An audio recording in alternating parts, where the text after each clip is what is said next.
Dati akong nasa tuktok ng mundo ng pagluluto. Isang walang katulad na astig at magandang kusinera.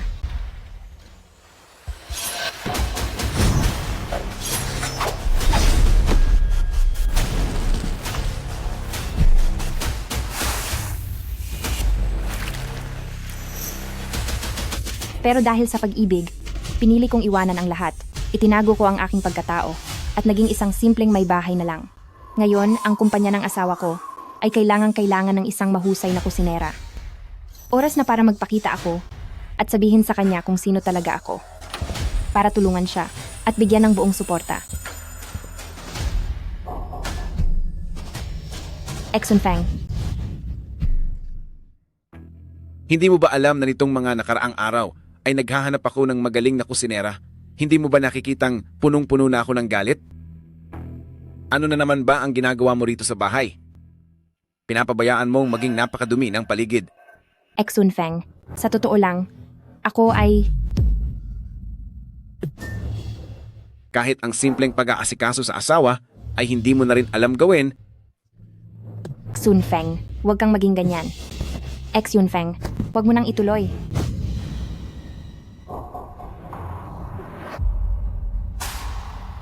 Kung sana'y katulad ka ni Ye Qingwu na kahit kalahati man lang ng talino niya, hindi sana ang anak natin ay nagpupumilit na siya ang maging ina niya. Ayaw na nga niyang umuwi rito sa bahay. Ang 7 taon ng kasal at sakripisyo ay isa lamang nakakaawang biro at panloloko sa sarili. Ako pala yung taong umaasa sa sariling aliw, isang payaso.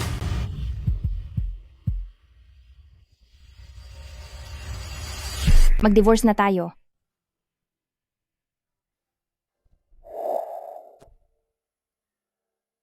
Ano? Nasasaktan ba kita? O baka naman, ayaw mong gawin natin ito rito? Hindi mo ba nararamdaman na ang lahat ng ito ay wala na talagang saysay? Tapusin na natin ito. Walang saysay? Nagpa-check up ka ba ngayong taon? Anong ibig mong sabihin? Habang nagkakaedad ang mga babae, nagsisimula na silang lumaylay at lumuwag. Mahirap maabot ang rurok. Magpa-appointment ka sa doktor bukas para maayos ang katawan mo. Huwag kang magsalita ng kung ano-ano rito.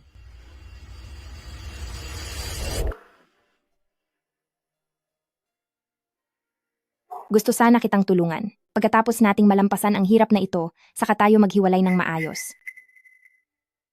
Mukhang nagkamali lang pala ako ng pinaglalaanan. Ipapaubaya ko na kayong 3 bilang pamilya.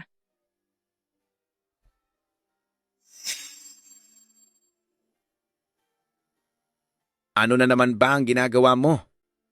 Itago mo sa akin ang bagay na iyan. Daddy, nandito na kami.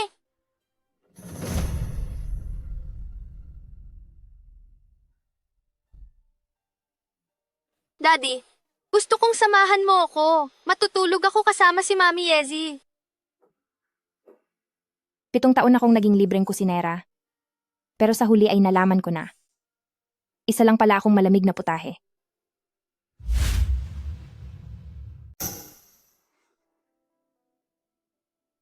Walong taon ng kasal. Kahit kailan ay hindi mo tinanong ang sukat ko. Kung hindi masyadong malaki ay masyadong maliit. Lu Sunfeng, ang mga bagay na ibinigay mo sa akin, gaya mo mismo, ay hindi kailanman naging tugma sa akin.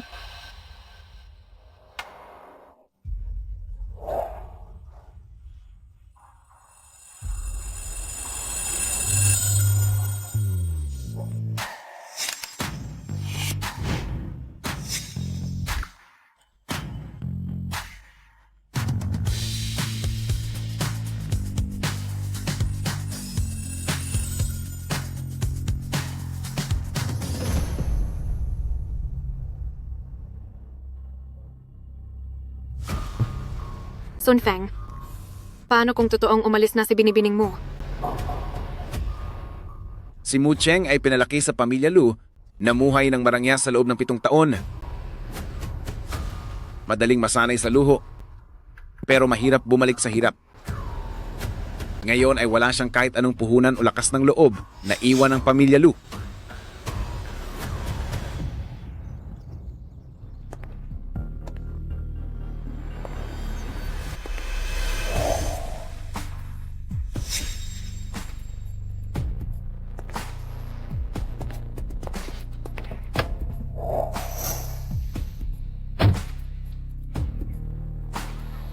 Dapat nang itapon ang panis na mantikilya. Ganoon din ang bulok na kasal. Mula ngayon, malaya na ako.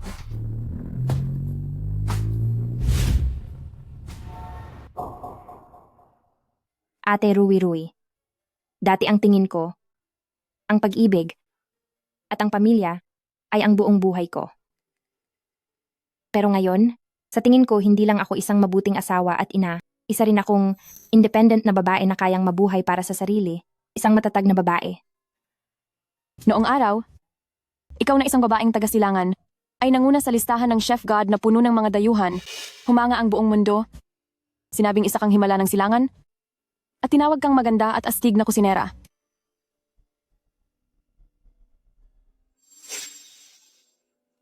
Dapat ay nagkaroon ka ng mas magandang kinabukasan.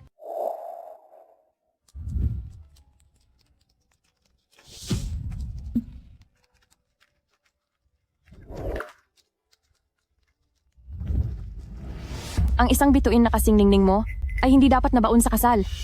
Isinilang ka para tumayo sa entablado. Hayaang ang mag-amang iyan na walang utang na loob ay magsisi na lang.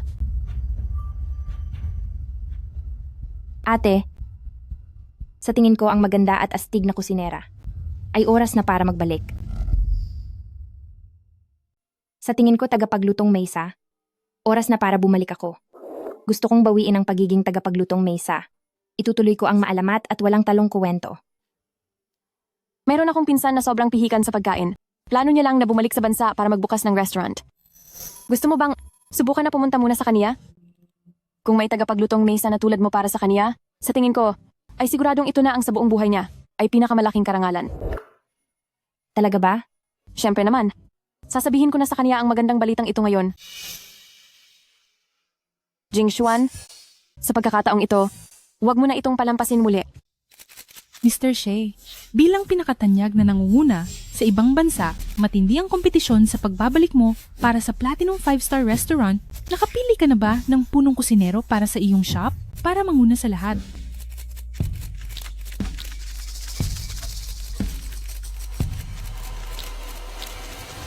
Sino ang sinasabi mo? Mu Cheng. Uuwi na ako ng bansa ngayon din. Magkita tayo sa restaurant mamayang gabi.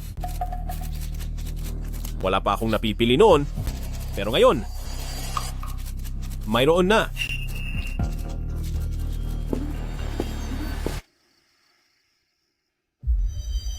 Bihira lang pumunta rito ang biyenan mo para kumain. Palamuti lang ba ang babaeng may-ari sa bahay na ito? Tama na iyan, ma. Kumain na lang tayo.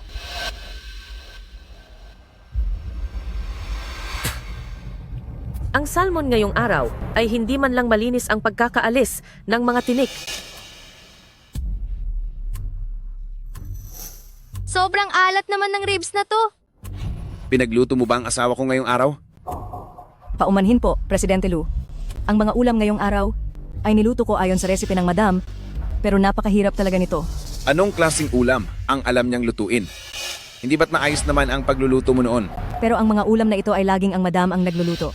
Pinagbawalan niya akong magsalita dahil ayaw niyang magmukhang katawa-tawa sa harap ninyo at ng batang amo.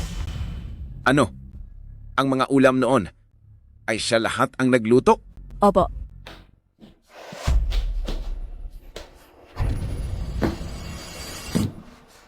Nasaan siya? hindi. Ko rin po alam. Sabi po ni Ma'am ay ibigay ko raw sa inyo itong divorce agreement.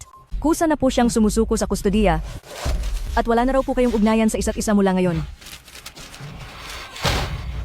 Diyos ko, nagka-allergy si Yian.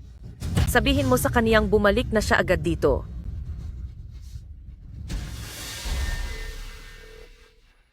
Ang tinatawagan ninyong subscriber ay hindi maabot sa kasalukuyan.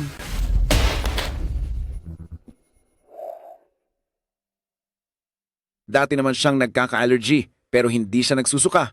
Bakit ngayon ay naging ganito? Sino ang nagpakain sa kanya ng napakaraming sitsirya? Hindi niyo ba alam na sensitibo ang kaniyang tiyan?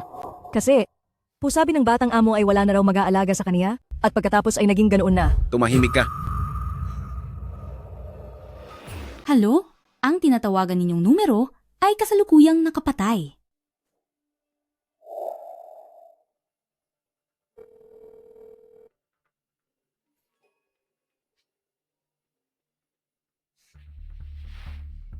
Mu Cheng. May sakit si Yian. Marami siyang kinain na sitsirya at ngayon ay namumula na ang buong katawan niya sa rashes. Rashes? Pinakain niyo ba siya ng mangga? Mangga. Mangga. Xiaoan, ito ba ang cake na matagal mo nang gustong kainin? Salamat po, Tita Yezi. May mangga po ito. Kung ganoon, hindi ko po pwedeng kainin ang cake na ito. Bakit? Sabi po kasi ni Mommy sa akin na bawal akong kumain ng mangga. Ganoon ba? Talagang hinihigpitan niya si Xiaoan.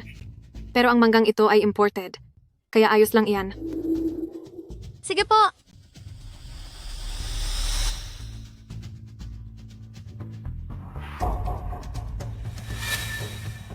Ang sarap nito. Ginoong Lu Xunfeng. Ilang beses ko na bang sinabi sa iyo na may allergy siya sa mangga? Talagang hindi kayo nakikinig. Hahanapan ko siya ng gamot sa allergy ngayon din. Walang silbi ang gamot sa allergy. Doon sa listahan ng mga recipe na iniwan ko sa bahay ay may mga nakasulat doon na lunas na pagkain. Subukan nyo itong tingnan. Sige.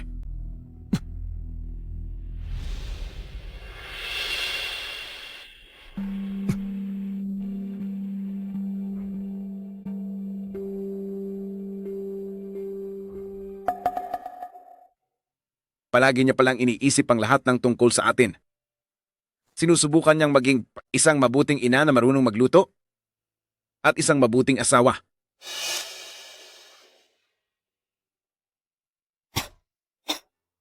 Mommy! Yean, Gusto ko si Mommy!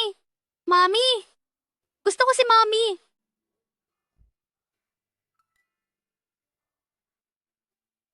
Tawagan mo na lang si Ye Qingwu para pumunta rito.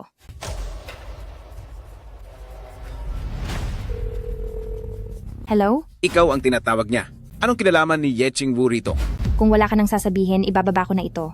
Ikaw, Mu Cheng, bumalik ka na rito ngayon din dahil gusto kitang makausap tungkol sa pagdidiborsyo natin.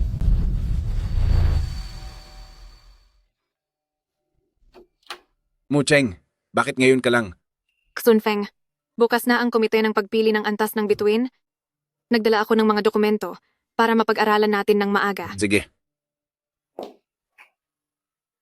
Mucheng, umalis ka na. Bakit ka pa kailangang bumalik? pumunta ka muna sa kwarto ko at hintayin ako. Opo.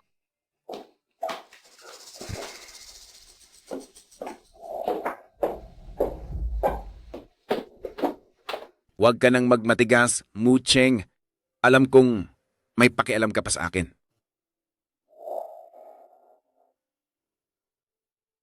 Yian, may masama pa ba sa pakiramdam mo? Sino nagsabi sa'yong bumalik ka? Hindi ba umalis ka na?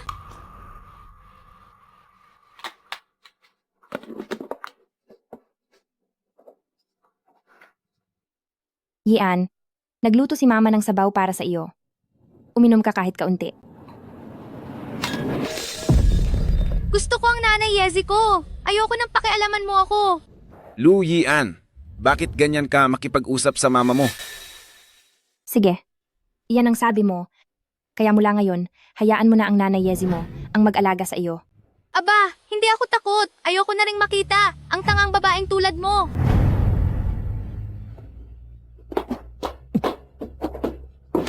Mu Cheng, magpalit ka muna ng damit. Wag na. Napirmahan mo na ba ang kasunduan sa diborsyo? Pumirma ka na ba sa divorce papers? Mu Cheng, seryoso ka ba?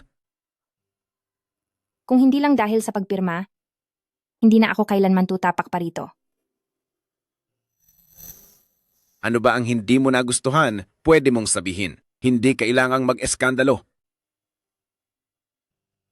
Isipin mo si Yian na napakabata pa para mawala ng nanay? Ginoong Lu Xunfeng, huwag mo akong baliktarin dito. Linawin mo nga ang lahat. Sa loob ng bahay na ito, ang taong laging walang pasensya sa akin ay ikaw at ang paborito mong anak. Nagtiis ako ng maraming taon, pero ano ang kinalabasan? Tumanda na at kumupas ang ganda, nagmukhang madungis, namumuhay ako ng masahol pa kaysa sa katulong sa bahay na ito.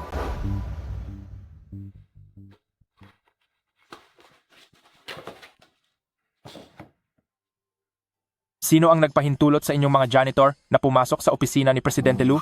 Lumabas ka na agad? Nagkakamali ka? Ako ang asawa ni Presidente Lu. Wala pa akong nababalitaan na may asawa na si Presidente Lu. Lumabas ka na ngayon? Kung hindi, tatawag ako ng pulis. Ako, ang anak ko ay tatawag sa iba ng nanay. Wala man lang akong kahit anong pagkilala. Kailangan ito sa trabaho. Hindi ba't naiintindihan mo naman? Pagod na ako sa nakakaloko at tago sa mundong kasal na ito. Hindi ko na rin kukunin ang kustodiya ng bata. Hanggang dito na lang. Hindi ba't nagrereklamo ka lang na wala kang pagkilala at napapahiya ka sa labas? Sumunod ka sa akin.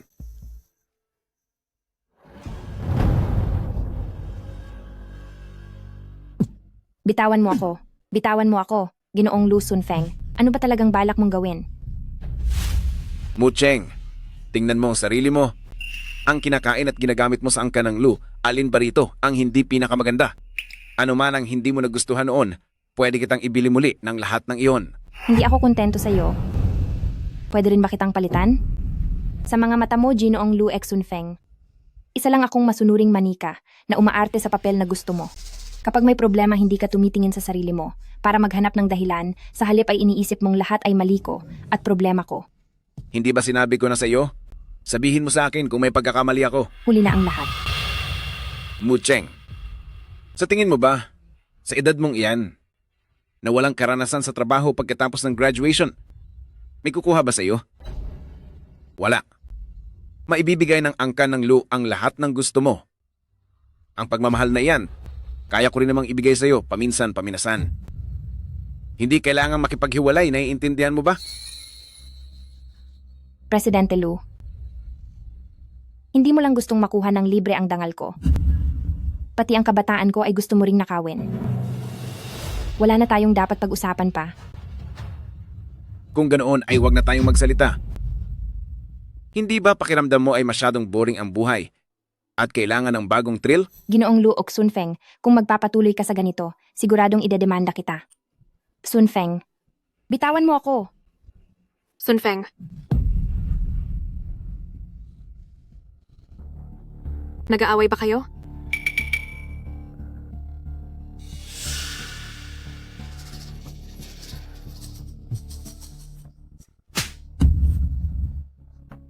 Ginoong Lu Xunfeng, sawa na talaga ako. Paano mo pa ba ako gustong hiyain?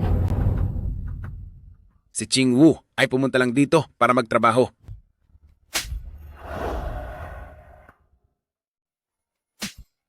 Ito ba ang sinasabi ninyong para magtrabaho? Nakaka-excite naman talaga.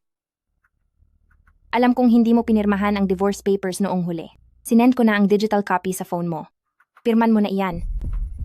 May mga babae sigurong kayang ibahagi ang asawa nila sa iba. Pero hinding-hindi iyan magagawa ni Mucheng. Ano bang pinagsasabi mo? Pumirma ka na. Kung hindi lang dahil kay Yian, hinding-hindi ako magtatagal dito kahit isang segundo lang.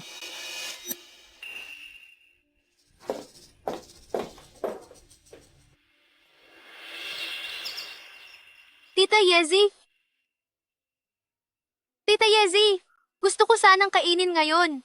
Ang iyong nanalo ng Best Michelin Award na Bear-shaped fried eggs. 3 ang gusto ko. Ikaw, ako, at si Daddy. Pamilya tayong 3. Yian, huwag kang mang-abala rito kay Tita Yezi habang nagluluto siya. Xunfeng. Ito ang natutunan ko sa ibang bansa na modified version ng Western-style mapo tofu. Mas sosyal ito kaysa sa tradisyonal na Chinese style. Kabisado ko na ang paraan ng pagluluto nito. Kaya lang, kailangan pa ng kaunting ensayo sa lakas at sa apoy.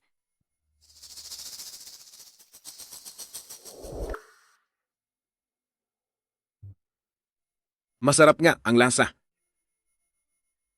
Ay, nandito rin pala si Binibining mo. Baka gusto mong tumulong at tumingin dito, Binibining mo.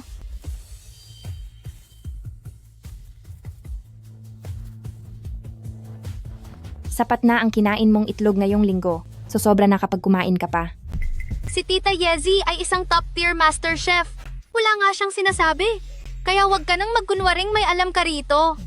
Hindi ko rin alam kung bakit ka pinakasalan ni Daddy. Napakatalino ni Tita Yezi. Siya lang ang karapat-dapat na maging mommy ko. Para lang siyang walang silbi sa angkan ng Lou, hindi kailanman gumagawa ng gawaing bahay, lalo na ang pagluluto. Wala siyang alam kahit katiting. Dahil diyan, may kinalaman ito sa sikreto ng kumpanya? Pakiusap. Maaari bang lumayo muna kayo, Binibining mo?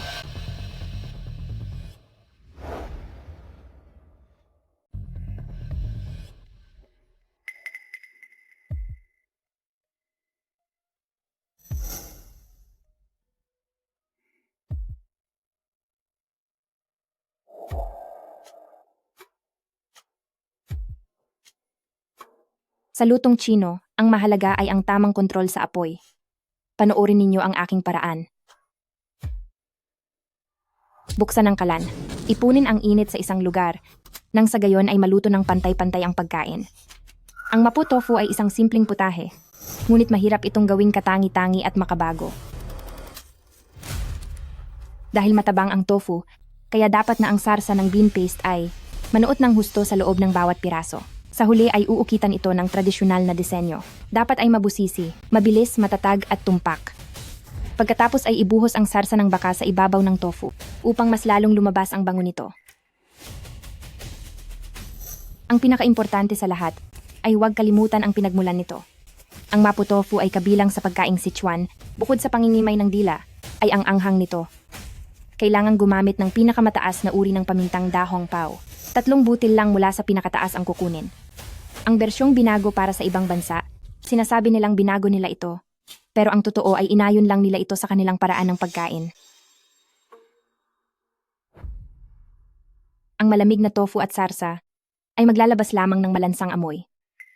Kahit sa tekstura nito, o maging sa itsura, kung ikukumpara sa paraang Chino, ay talagang napakalayo ng pagkakaiba. Sa huli, ang mapo tofu ay dapat kainin habang mainit pa para malasahan ang tunay na sarap. Ang tofu na lumamig na ng husto ay nakakangilo na pati ang mga tira nito. Paano ka natutong magluto? Papa, masyadong magarbo ang hitsura ng ginawa niya. Makakain ba ang niluto niya? Huwag mong sayangin ang paghihirap ni Tita Yezi. Naiinggit lang siya sa galing magluto ni Tita Yezi, kaya nagpapanggap siyang magaling dito. Nagpakasal si Binibining mo sa angkan ng Lu, lumaking nakahiga sa luho, at hindi kailanman nagluto. Kung makakain ba ang luto mo, ay isa itong malaking katanungan. Nagpapakitang gilas ka lang sa sandaling ito, pero sa huli ay si Sun Feng at ang bata lang ang mapapahamak. Karapat-dapat ka pa bang maging isang ina?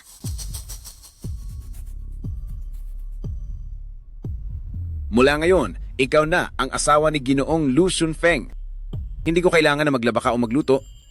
Kailangan mo lang manatili sa tabi ko at panatag na maging Mrs. Lu.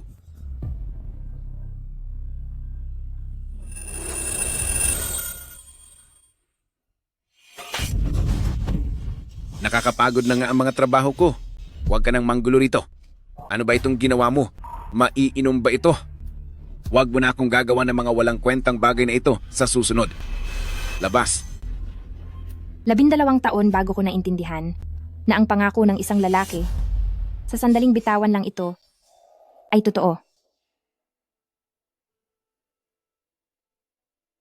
Ginoong Lu Shunfeng, kapag napirmahan na ang kasunduan sa diborsyo, pakibigay agad sa akin. Binibining mo, hindi kaya dahil sa akin ito? Nagkakamali ka ng akala. Mami, bakit ka nagagalit kay Tita Yezi ng ganito kaaga? Hindi ba't ayaw mong nakikialam ako? Mabuti pa. Siya na ang maging ina mo simula ngayon.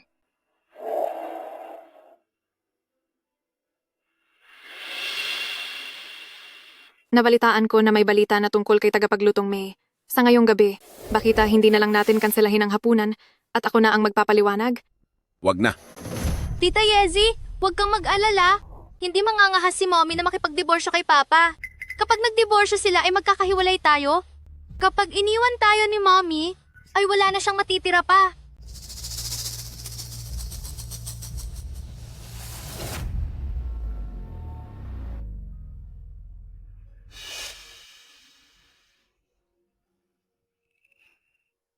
Sun Feng, misteryoso na noon pa man si tagapaglutong Mesa at ngayong maraming taon na siyang nagretiro, ang posibilidad na mahanap siya ay mas mababa pa. Pero nagtapos din naman ako sa kolehiyo ng Royal Blue Ribbon Chris. Siguradong makukuha ko ang Platinum 5-star rating na ito. Pero dahil nandito siya, 100% ang pagkakataon nating manalo. Sun Feng, hindi pa ba bumabalik si binibining mo? Kung ganito lang siya, naiiwan ka at si Xiao An, napaka-irresponsable naman niya.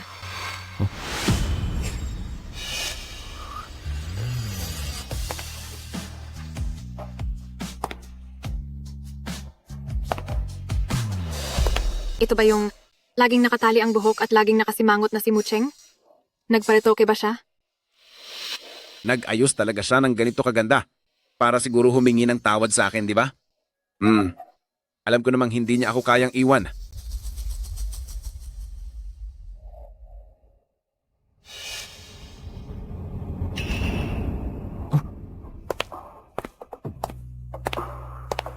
Kumusta? Ako si Mu Cheng. Kumusta po?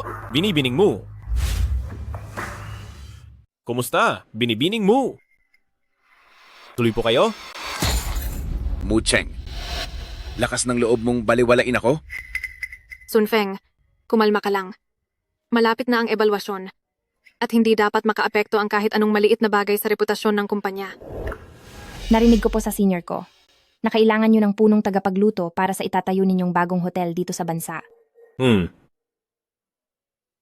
Dahil sa pagreretiro ko nitong mga nakaraang taon, ay wala akong bagong nagawa. Pero pagdating sa pagluluto ay huwag kayong mag-alala. Dahil mahusay pa rin ang kakayahan ko.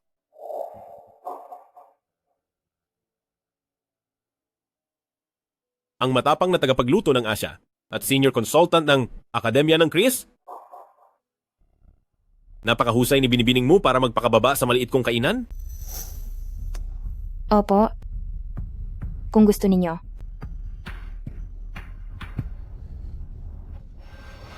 Siyempre naman. Ipagpaumanhin niyo po. Ihahain ko lang po ang alak para sa inyong dalawa.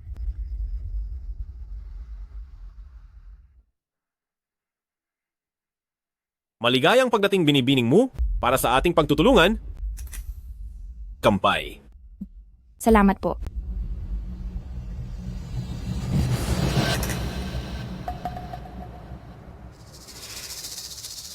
Bilang isang profesional na star-rated hotel, wala ba kayong pagsasanay sa pagdikant ng alak? Pasensya na po, sir. Nagmamadali lang po ako kanina. Kaya medyo napalakas ang kilos ko. Hindi ko po sinasadya. Pasensya na po. Patawad po talaga. Salamat sa iyo. Ang mood ko ngayong araw ay kasing sama na ng alak na ito. Ito ang unang beses na makakasalo ko siya sa hapunan. Maayos sana ang lahat, pero ngayon ay nasira na ng buwisit na alak na ito. Sir, ang boteng ito ng kangding ay katumbas ng ilang buwang suweldo ko. Wala po. Wala talaga akong pambayad para palitan ito ng bago. Ayos lang. Mr. Shi, hayaan niyo po akong sumubok. Paggagawa ko po kayo ng bagong inumin. Ikaw, mismo ang gagawa nito?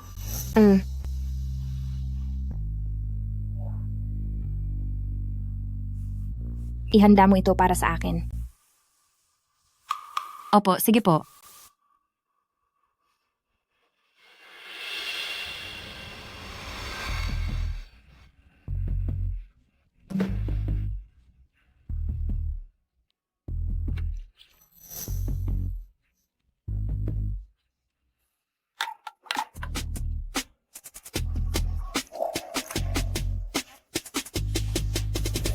Mr. She, maaari bang makisindi?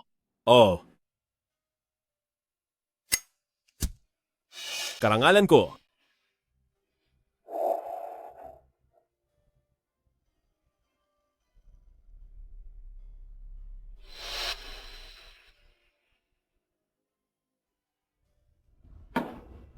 Ang pangalan ng alak na ito ay...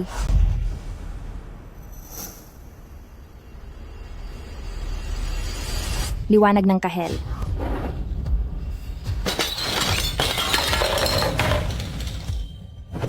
Sino ang lalaking ito? Bakit ka kumakain kasama niya ng mag-isa? Sino ang lalaking ito? Bakit ka nakikipag-date sa kanya ng mag-isa?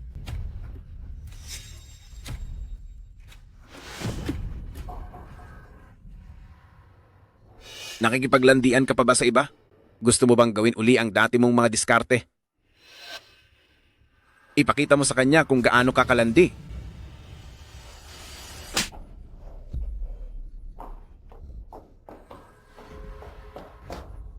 Mucheng, nababaliw ka na ba? Bakit hindi ko napansin noon?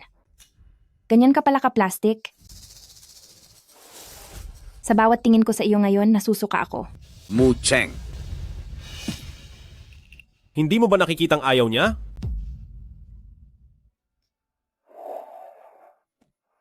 Sunfeng, maraming nakatingin sa atin. Huwag mong hayaang masayang ang lahat ng pinaghirapan natin.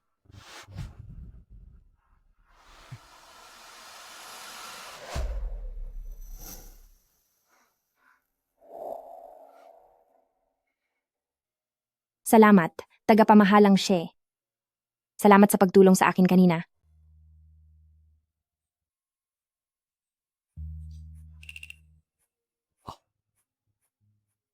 Huwag na lang.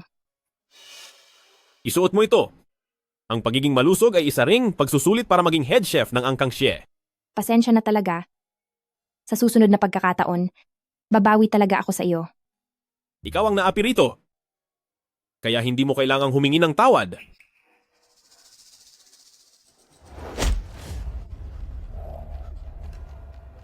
Ang bunsong amo ng pamilyang Xie, bakit isang matabang patay ang itsura? Ganito nakataba pero kumakain pa rin? Hoy, ang video ng pambubuli ninyo kanina ay nai-record ko na. Kung hindi pa kayo aalis, isusumbong ko kayo sa guro. Naku, nandyan na ang guro. Takot na takot naman kami. Kumusta? Ako si Mucheng. Tamang-tama at gusto ko ang pagluluto. Ganito na lang, ikaw na ang magiging tagatikim ko mula ngayon.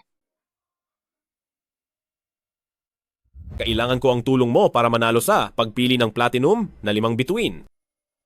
May kinalaman ito sa kumpanya at sa pagbaba ng star rating nito. Kakarating lang ni Ching Wu sa bansa at mas pamilyar siya sa ganitong uri ng negosyo. Payag ako. Handa akong sumama sa iyo para makuha ang promosyon sa pagpiling ito. Kahit na ang kalaban mo ay ang dati mong asawa? Hinding-hindi ako magpapaubaya.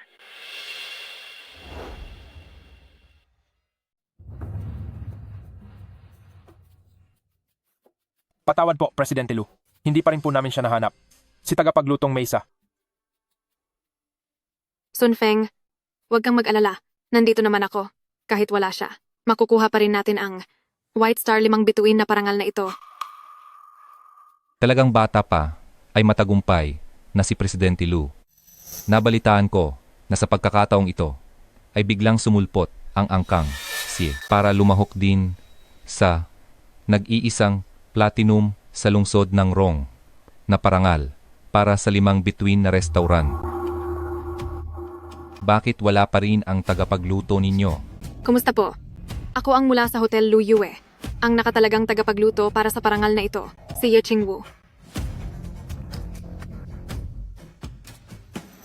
Presidente Lu, nabalitaan ko na ang Angkang Xie sa pagkakataong ito ay nag-imbita ng isang tanyag na personalidad sa buong mundo para tumulong. Pero ang inimbitahan ninyo ay isa lamang. Hindi gaanong kilalang tagapagluto. Mukhang medyo delikado yata ito. Si Binibining Ye ay nagtapos sa Royal School of Imperial Chefs. Sino ba ang may sapat na galing para higitan siya?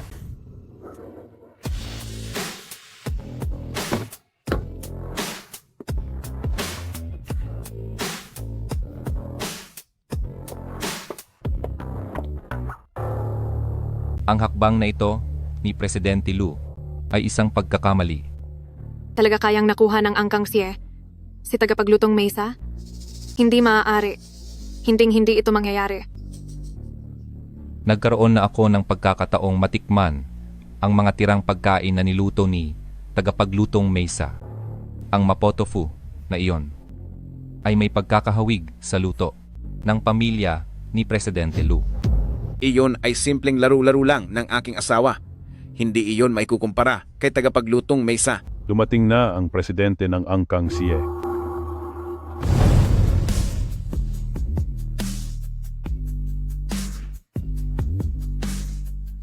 Si Mu Cheng kaya si tagapaglutong Mesa.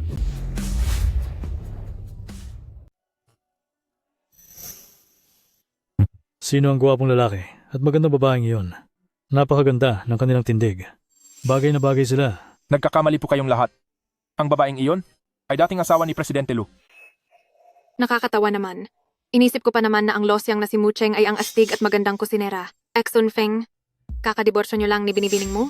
At hindi na siya makapaghintay na magpakitang gilas sa publiko?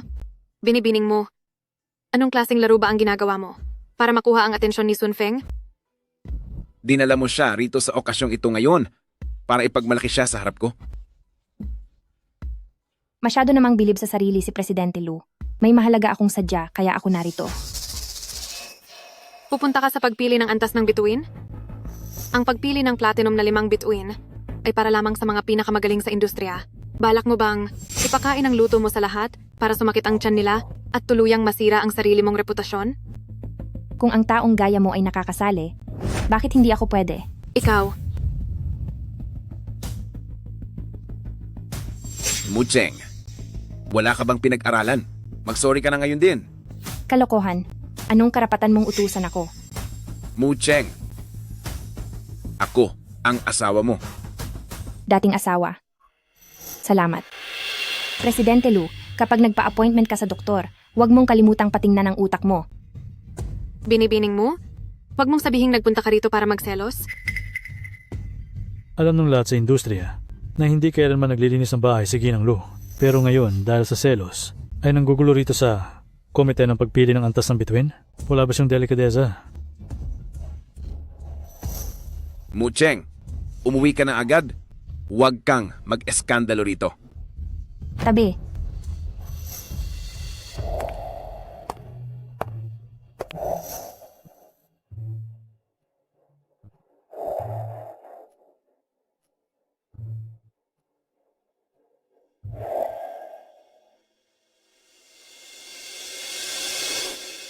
Binibining mo?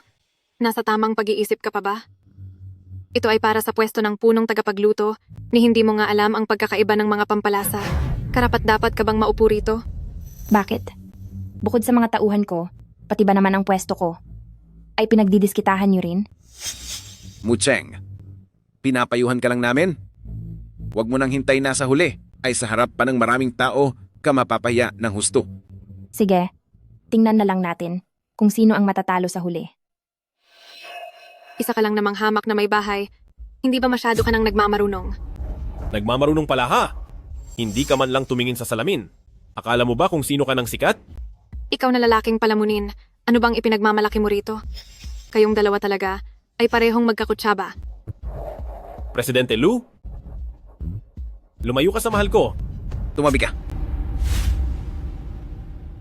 Binibining mo ay kapaparti pa lang ng diborsyo at nagmamadali na agad lumandi ng ibang lalaki para magtulungan laban sa angkan ng Lu. Baka matagal na niyang pinlano ito. Malaking balita ito. Ito ba ay may tuturing na pagtataksil ni Mu Cheng kay Presidente Lu? Kaya naman pala ganyan kapangit ang timpla ng mukha ni Presidente Lu. Parang pamilyar ang taong ito sa paningin ko. Angkang Xie. Hindi kaya sila ang Angkang Si mula sa Yuhai Group? Di ba't palagi silang nakatutok sa pinansyal sa ibang bansa at kailanman ay hindi nagnegosyo sa industriya ng pagkain? Kaya pala ang lakas ng loob mong pumunta rito. Baka nagnakaw ka ng sikretong menu ni Sun Feng at sinasadyang sirain ang plano ni Sun Feng? May kaukulang parusa ang pagkakalat ng maling balita. Binibining Ye. Huwag mong sabihing hindi kita binalaan. Mu Cheng, kahit gaano mo pa gustong bigyan ako ng sakit sa ulo, hindi mo dapat pinili ang ganitong paraan para ipahiya ang sarili mo, di ba? Ang taong hindi man lang nagluluto sa bahay ay abala ngayon sa pakikipagtulungan sa ibang lalaki laban sa angkan ng Lu. Naaawa talaga ako kay Shunfeng dahil hindi ka karapat-dapat sa kanya. Presidente Lu, hindi nyo hinahayaang makawala si Binibining Mu? Takot ba kayong matalo? Kaya sinasadya ninyong gamitin ang inyong kapangyarihan para mang-api? Sa tingin mo ba, hindi ka karapat-dapat na kalabanin ako? Maaaring nag-iisa lang ako? Pero dadalhin ako ni Binibining Mu sa madaling panalo, di ba?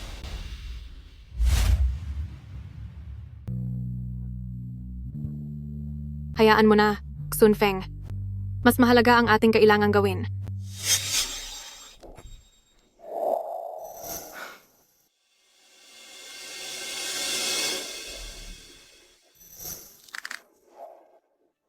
Xunfeng, ang pag-imbita niya kay Binibining Mu ay para na rin siyang sumuko ng hindi lumalaban. Hindi sila magtatagal sa kanilang katuwaan.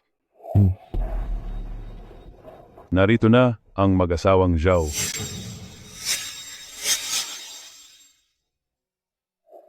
Narito na si Matandang Joe, ang isa sa mga tanyag na hurado ng Lupon. Ngayon lang isinama ni Matandang Zhou ang kanyang asawa na isang senior food judge sa pagdalo sa pagtitipon ng mga hurado. Hindi ko man lang nabalitaan noon na ang asawa ni Matandang Joe ay mula sa isang pangkat etniko. Matandang Zhu, ang tagal na nating hindi nagkita.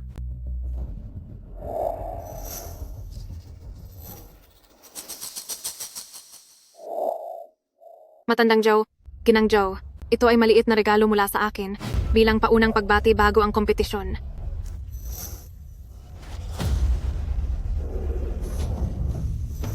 Ito ay... Presidente Lu, ang inyong punong tagapagluto ba ay kahit ang pinakapayak na respeto ay hindi niya alam? Hindi mo ba alam ang kahit pinaka-basic na paggalang? Si Matandang Ginang Zhao ay mula sa panlabas na teritoryo. Hindi ba sinabi mo na naintindihan mo na ang lahat? Nagkamali ako ng nakuha kaninang umaga. Patawad, Xunfeng.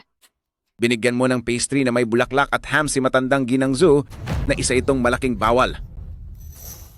Ngayon ay nawalan ka na ng kwalifikasyon bilang head chef sa star rating selection. Ayos lang. Kulang lang talaga sa personal na kakayahan. Kaya, naiintindihan ko.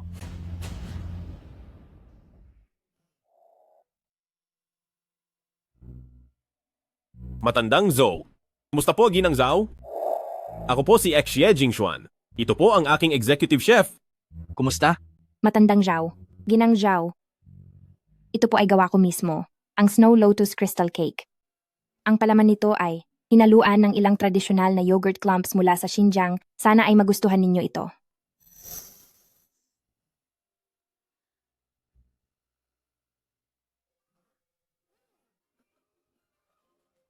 Napakamaalalahanin mo naman.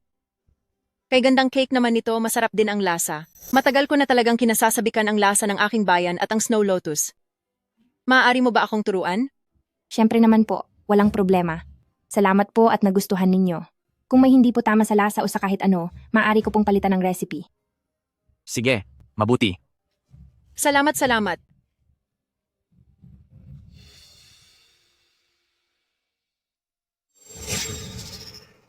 Mucheng, pinapaalalahanan lang kita para sa ikabubuti mo.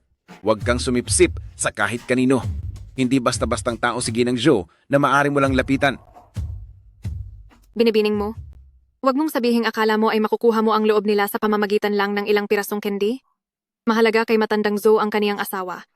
Kapag may nangyaring masama dahil sa pagkain nito, ikaw ang siguradong makukulong. Tulad ba ng masamang balak ni Binibining Ye? Hindi ako gagawa ng ganyang klaseng mababaw na pagkakamali. Ikaw. Xunfeng, tara na.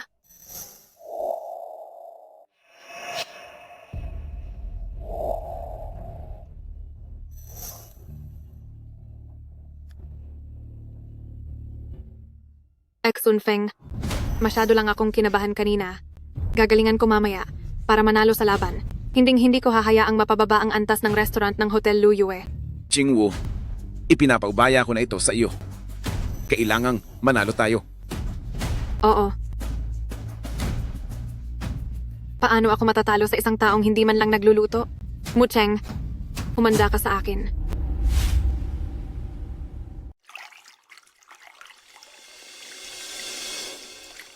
Inisip mo ba na ang paggawa ng dessert ay sapat na para humanga si Exun Feng sa iyo? Huwag ka nang magsayang ng pagod. Bukod sa akin ay wala na siyang ibang nakikita. Puro ka lang naman pakulo, para kanino ba ang pagpapakitang tao mong iyan? Binibining Ye. Sa halip na magdaldal ka ng magdaldal diyan, iminumungkahi ko na suriin mo na lang mabuti ang sarili mong mga sangkap. Baliwala na ang mapahiya. Huwag mo lang sayangin ang pagkain. Wala kang pakialam, no?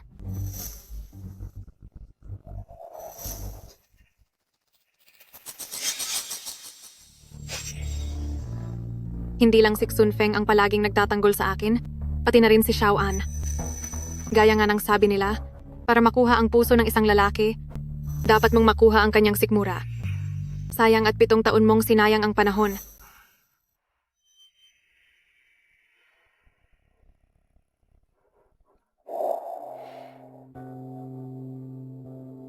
Yian. Yian. Yian. Yian. Tingnan mo, ito ay isang jade pendant para sa kaligtasan na sadyang nakuha ni Mama sa Mingshan Temple. Pagkatapos magkawtaw ng 100 beses, para lang sa iyo. Sana ang ating Yian ay maging ligtas at malusog palagi sa hinaharap. Isusuot ito ni Mama sa iyo. Salamat po, Mommy!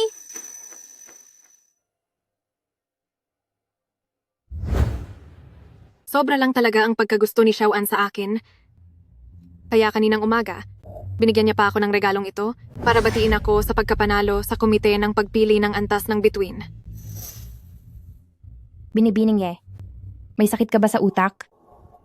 Anong sabi mo? Anong sinabi mo? Hindi ba dahil hindi ka magkaanak? Kaya pinupuntirya mo ang anak ng iba? O baka naman, ayaw ni Ginoong Lu Sunfeng na magkaroon ng anak sa iyo? Manahimik ka. Hindi ito dapat pinapakialaman ng isang taong labas gaya mo. Mas mabuting alalahanin mo na lang ang sarili mo at kung gaano kakahiyang matatalo mamaya. Sige ba, tingnan na lang natin ang mangyayari.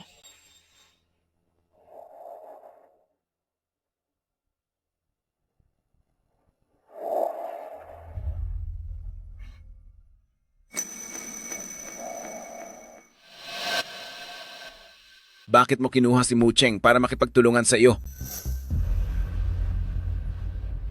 Ano sa tingin mo? Pinakaayaw ni Mucheng ang mga taong mapilit at makulit. Mas mabuting lumayo ka sa kanya. Kaya naman pala, sobrang galit. Sa iyo si binibining mo. Sino ka sa akala mo? May 7 kaming taon na pinagsamahan ni Mucheng at mayroon din kaming anak. Ang daming taon ng pagmamahalan na iyon ay hindi basta-basta mapapalitan ng kung sino lang. Ikaw ang nagsayang ng 7 sa pinakamagagandang taon ng buhay niya. Hindi ka kailanman naging mabuting kasintahan at lalong hindi isang karapat-dapat na asawa. Kilala mo ba ang tunay niyang pagkatao at ang kanyang mga pangarap?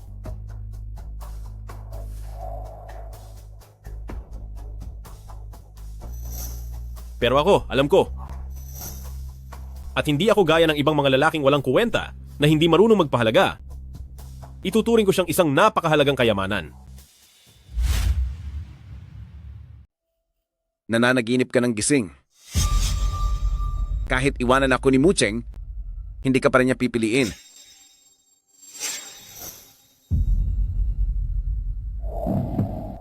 Magandang araw sa inyong lahat.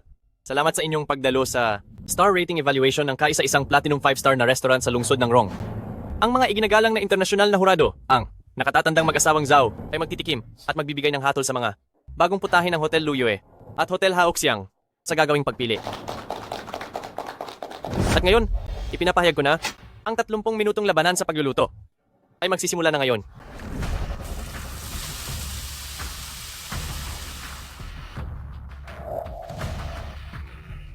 Napakagaling. Hindi nga nagkamali. Si Binibining Ye ang pinakamahusay na chef na Ang Kang Lu.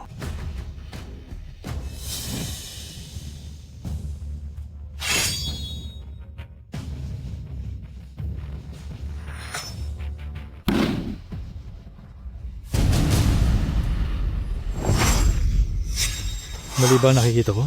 Kagagaling lang niyang kunin ang buong tinik ng isda. Sino ba talaga ang binibining muna ito? Nagawa niya ang matagal nang nawalang teknik na matandang Diyos ng pagluluto.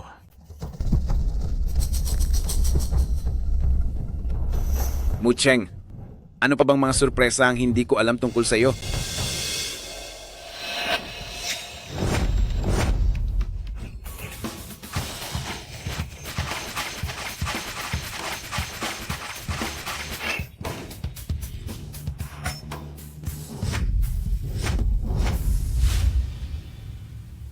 Puting velvet na rosas.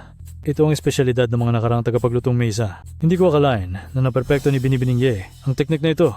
Ang rosas na ito ay maputi at makinang. Napaka-romantiko. Talagang nakakabilib ito.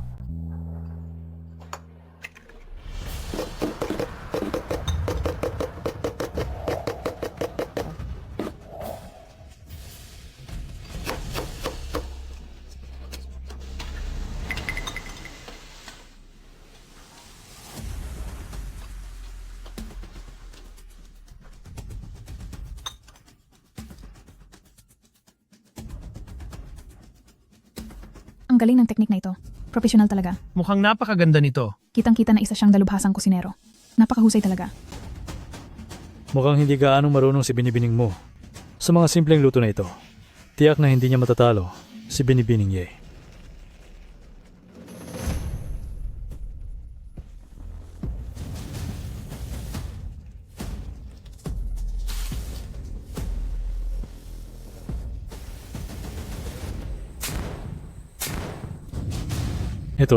Ito.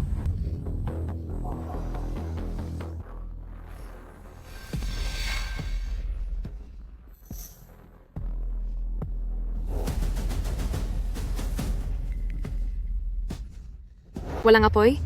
Tingnan natin kung paano ka magluluto. Binibining mo sa pagkakataong ito. Tapos ka na. Bakit may usok? Sa ganitong kritikal na sandali, bakit pa siya nagkamali? Nakita kong binalot ni Binibining mo ang isda sa breadcrumbs. Kailangang iprito ang putahing ito. Si Jingswan, nagsalita ka ng napakaganda at sinabing mahalaga siya sa iyo. Para lang ba ipahiya siya ng ganito? Gusto ko lang siyang mapahiya. Sila ba ang burner? Wala na kaming ekstrang kagamitan sa pagluluto. Binibining mo? Susuko ka na ba?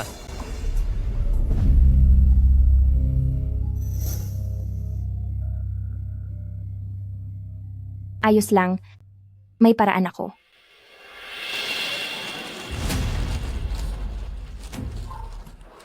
Ano ba ang balak niyang gawin?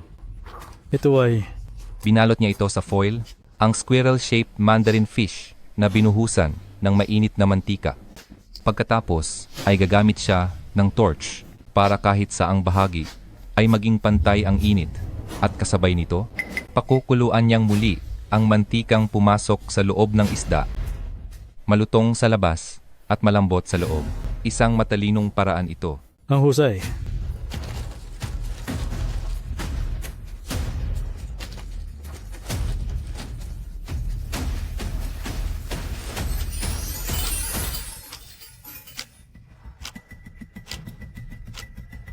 Isang payaso. Kahit may apoy ka pa ngayon, huli na ang lahat.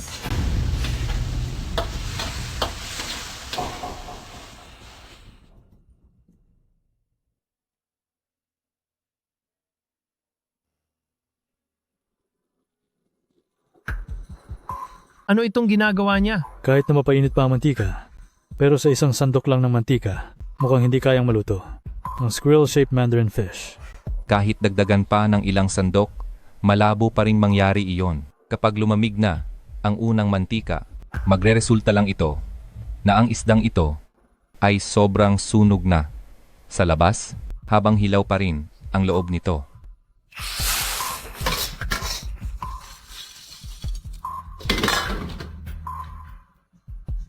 Tapos na ang angkang Lu. Ang bilis naman. Siguradong talo na si Binibining mo.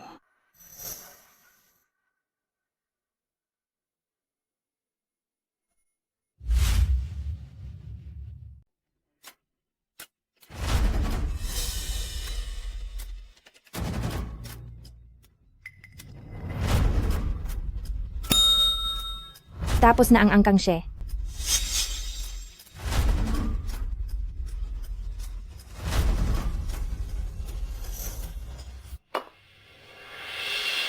Matandang Zhao.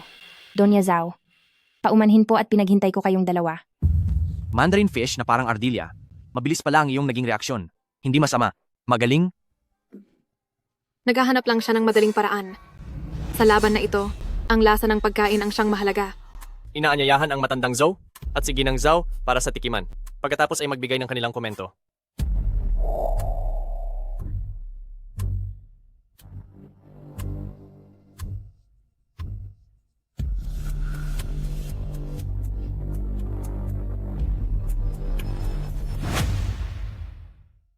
Mabango, malutong, kay lutong. Ganoon ba talaga kataas ang papuri niya? Ang lupit naman. Mukhang siguradong panalo na ito, hindi ba? Ang kapal ng tuyong baka na ito ay saktong-sakto sa panlasa. Subalit, masyadong maraming pampalasa ang inilagay na siyang nag-alis sa natural na lasa ng putahing ito.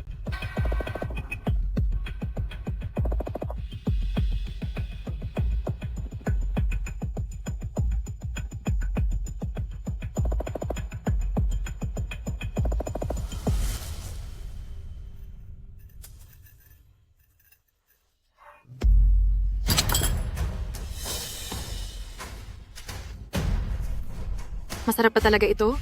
O hindi masarap? Masarap ba talaga ito o hindi? Masarap? Hindi. Napakahusay nito. Ang squirrel mandarin fish na ito ay katulad ng pandaigdigang kompetisyon sa pagluluto na kinain ko noon. Hindi. Dahil gumamit siya ng mga bagong teknik, ang lasa at pagiging sariwa nito ay mas nakakahigit pa talaga. Nabuhay na ako ng halos kalahati ng siglo. Ngayon lang ako nakatikim ng ganito kasarap na putahe. Mas masarap pa ito kaysa sa mga handaan sa palasyo. At mas nakakahigit pa. Sige. Mahusay. Ngayon, ipinapahayag ko na ang magwawagi sa paligsahan sa pagluluto na ito ay si Mucheng. Maluwalhating pagbati, binibining mo. Nanalo ka sa tunggalian ng lupo ng pagsusuri para sa platinong 5 bituin na ito.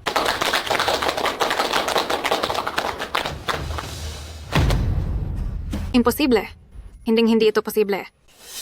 Siya na hindi kailanman nagluluto, paano niya ako nagawang talunin?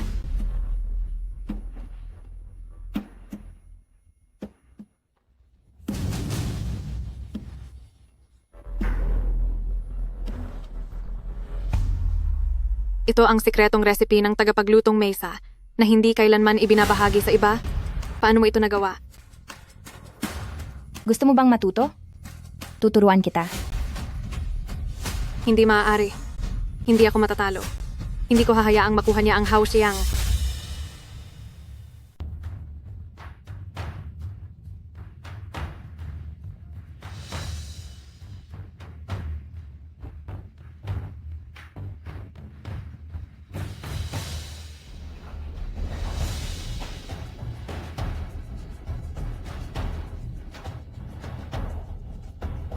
Binabati kita.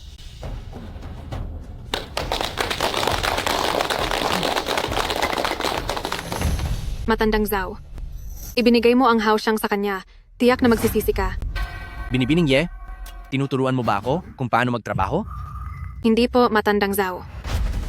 Si Mucheng, hindi pa siya nakapagtapos ng kolehiyo ay huminto na siya. Kahit ang mataas na sertipikasyon para sa pagluluto, ay wala siya. Para sa Platinum 5-star selection, karapat dapat ba talaga siya? Matandang Zhao, huwag na huwag po kayong palilin lang sa isang ulam lang niya. Hindi ba ito magiging panloloko sa loob ng kumpanya? Isang malaking bawal sa industriya. Masisira ang reputasyon ng Haoxiang. Binibining Ye, totoo ba ang sinasabi mo? Papayag ka bang pakasalan ako? Gusto kitang pakasalan agad. 3 taon ko ng lihim na minamahal ang aking idolo. Hindi ko akalain na darating ang araw na mag-aalok siya ng kasal sa akin. Pwede mo ba akong hintayin hanggang sa makapagtapos ako?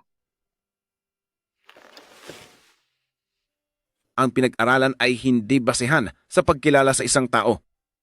Ang mahalagang tanong ay, Mucheng, papayag ka bang pakasalan ako?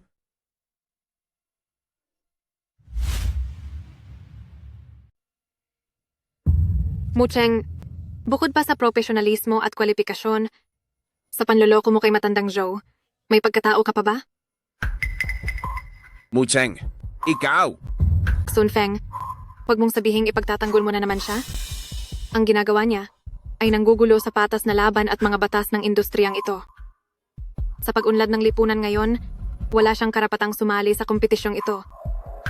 Matandang Zhou, Ginang Zhou, ang padalos-dalos na pagpapasya sa resulta ng kompetisyon ay talagang makakasira sa pagiging patas at profesionalismo nito. Tamang sinabi ni Binibining Ye. Anong industriya ba ngayon ang hindi nagpapahalaga sa pagiging profesional? Oo nga, tama iyan. Oo, totoo iyan. Tama nga. Mucheng, bago pa magsimula ang laban, sinabi ko na sa iyo, nahahantong ito sa ganitong sitwasyon. Pero pinilit mo pa rin maging matigas ang ulo. Bilang asawa mo, hindi kita magagawang konsentihin. Sa buong mundo, ikaw ang taong walang karapatang magsabi niyan. Ginoong Lu Sunfeng, hindi ko akalaing magiging ganito kakasama. Para kanino ba siya huminto sa pag-aaral? Para kanino ba niya ginawa ito? At bakit niya binitiwan ang kanyang pag-aaral? Ano ang karapatan mong tanungin ako tungkol diyan? Tama na. Mr. Xie, hindi na kailangang makipag-usap pa sa kanya. Mucheng, magising ka na sa katotohanan. May oras pa para ayusin ang lahat ng ito. Basta't kusa mong bitawan ang iyong karapatan sa pagpili at humingi ka ng paumanhin sa lahat. Gising? Nabulag ako sa sarili kong ilusyon ng kaligayahan. At nabuhay doon sa loob ng 7 taon. Dapat ay mas maaga akong nagising sa katotohanan ito. Ginoong Lu Sunfeng. Totoong wala akong sertipiko ng pagiging mataas na tagapagluto. Kita niyo na, Matandang Zhou. Inamin na niya mismo na wala talaga siyang karapatan para rito. Huwag kang masyadong magmadali, Binibining Ye. Mayroon akong ibang mga kwalifikasyon na sapat para patunayan na karapat-dapat ako sa kompetisyong ito. Anong kwalifikasyon? Higit pa ba iyan sa pinakamataas na antas sa buong bansa? Kung kulang ang kakayahan mo, Binibining Ye, pati ba naman ang imahinasyon mo ay ganon din kalimita? May kakayahan siyang mabigyan ng isang espesyal na konsiderasyon.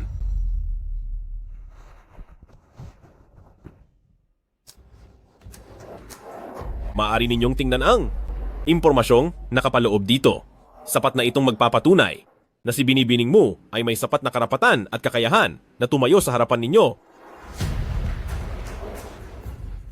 Ang kampiyon ng pandaigdigang kompetisyon sa pagluluto at ang nakatatandang tagapayo ng Royal Chris Academy. Bakit hindi mo ito sinabi kailanman? Nanalo ka ba sa pandaigdigang kompetisyon sa pagluluto? Naaalala ko na ang Royal Chris Academy ay may kwalifikasyon para sa senior advisor na para lamang sa mga world-class na eksperto. Sa buong bansa, ang tagapaglutong mesa lang ang may ganyang antas. Kalokohan. Isang hamak na may bahay na hindi man lang lumalabas ng bahay. Akala mo ba ay ikaw ang tagapaglutong mesa? Ang talino mo. Sa wakas ay tumama ka rin. Binibining mo. Alam mo ba na ang pagkakaroon ng delusyon ay isa ring sakit? Ikaw ang tagapaglutong mesa? Kung gusto mong magpanggap, humanap ka naman ng hindi kilala ng buong bansa. Ang Royal Chris Academy ay ang pinakamagaling na paaralan sa pagluluto sa mundo. Nag-aral ako sa Amerika sa loob ng 3 taon. Nakakuha ng napakaraming parangal at sertipiko, pero nakapag-intern lang ako ng panandalian sa Chris. Sinasabi mong ikaw ang senior advisor ng Chris. Bakit hindi kita nakita sa mga kompetisyon o sa paaralan? Siguro, dahil hindi sapat ang antas mo. Ikaw. Mucheng, itigil mo na ang palabas na ito. Kung talagang kwalipikado ka, hindi ka lang dapat advisor, kundi isang guro na doon. Ginoong Lu Sunfeng. Ang dahilan kung bakit hindi ako naging ganoon. Hindi mo ba talaga alam? Hindi mo ba talaga alam?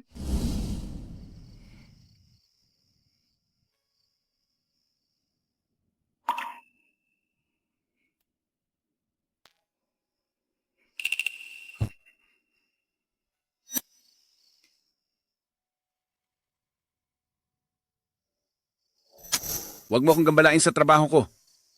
May business trip ako sa susunod na linggo. Alagaan mong mabuti ang bahay.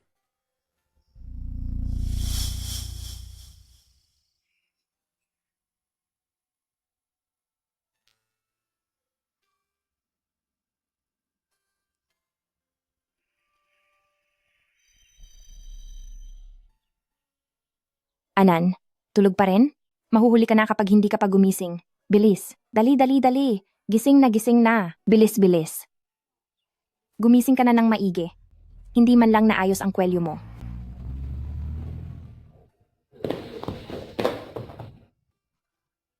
Anan, Bakit ang gulo rito? Hindi magugustuhan ni Papa kapag masyadong magulo ang bahay. Magligpit ka na, bilis!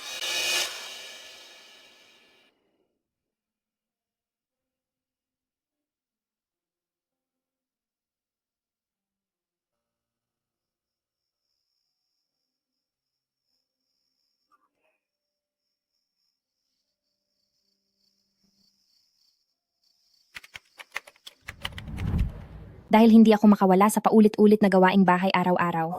Palagi na lang akong umiikot sa inyong lahat sa angkan ng Lu mula bata hanggang matanda.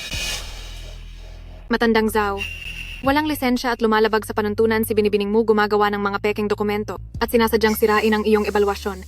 Masyado nang malala ang ginawa niya, kaya pakiusap po, bawiin ninyo ang inyong pangako at paalisin sila. Peking dokumento? Hindi ba kayo natatakot? Nakasuhan namin kayo ng libelo? Presidente Lu, napakalupit mo ah. Kaya mong walang prinsipyo at walang hangganang protektahan ang iba, pero hindi ka man lang nagbibigay ng tiwala sa kaniya na ibinigay ang lahat para sa iyo. Paninirang puri, tinatanggal ko lang ang perwisyo sa lipunan. Chingwu, ano ba tong ginagawa mo? Nagsasalita ka ng parang napakalinis mo, pero gumagawa ka naman ng labag sa batas. Binibining Ye, alam mo ba na ang sadyang pagsira ng pandaigdigang sertipiko ay labag sa batas?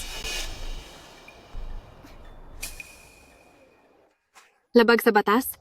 Tingin ko ang tunay na lumalabag sa batas ay ikaw, Binibining Mu.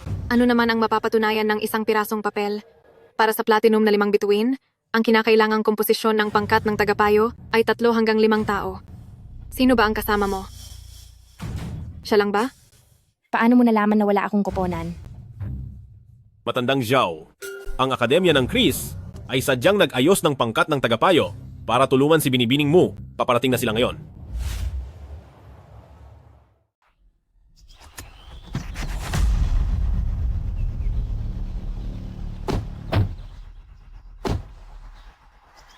Malugod na tinatanggap ang Akademya ng Chris sa inyong pagbisita.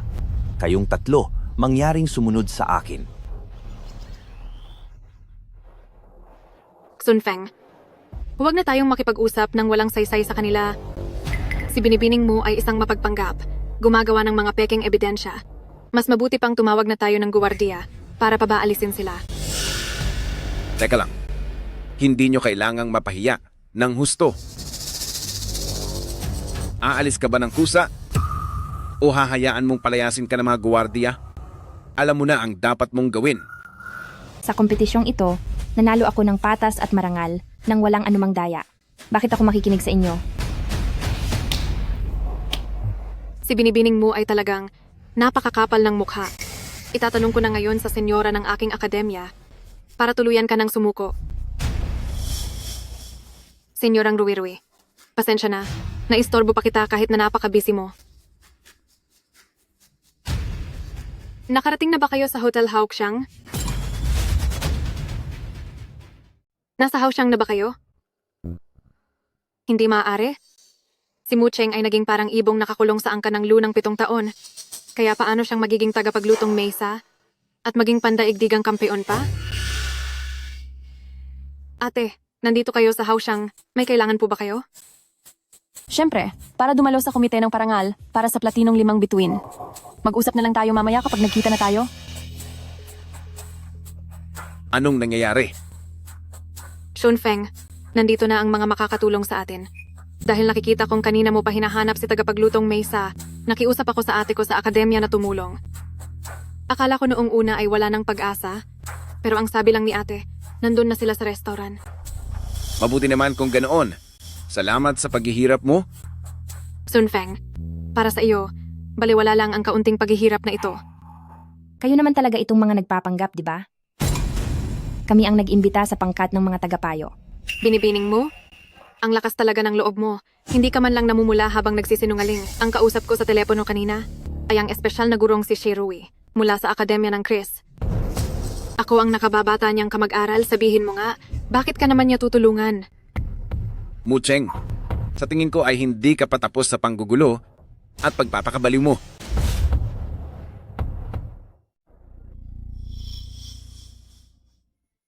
Masasanay ka rin. Bata pa lang ay magkakilala na kami. Magkasama naman kaming lumaki mula pagkabata.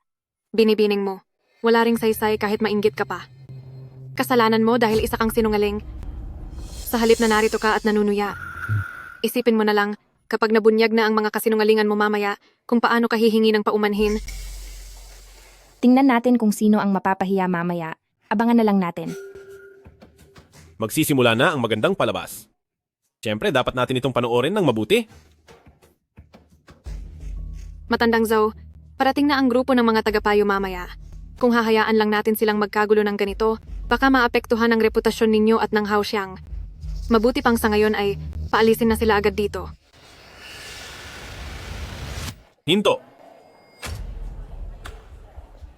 Presidente Lu, kung sino man ang gusto mong protektahan, sarili mo na iyong usapan. Pero kung balak mong galawin ang tao ko, hinding-hindi mangyayari iyan. Ang tao mo? Tagapamahalang siya, ang pakikipag-ibigan ay dapat ilugar din. Mucheng, umalis ka na. May karapatan ka bang magsalita rito? May karapatan ka bang magsalita rito?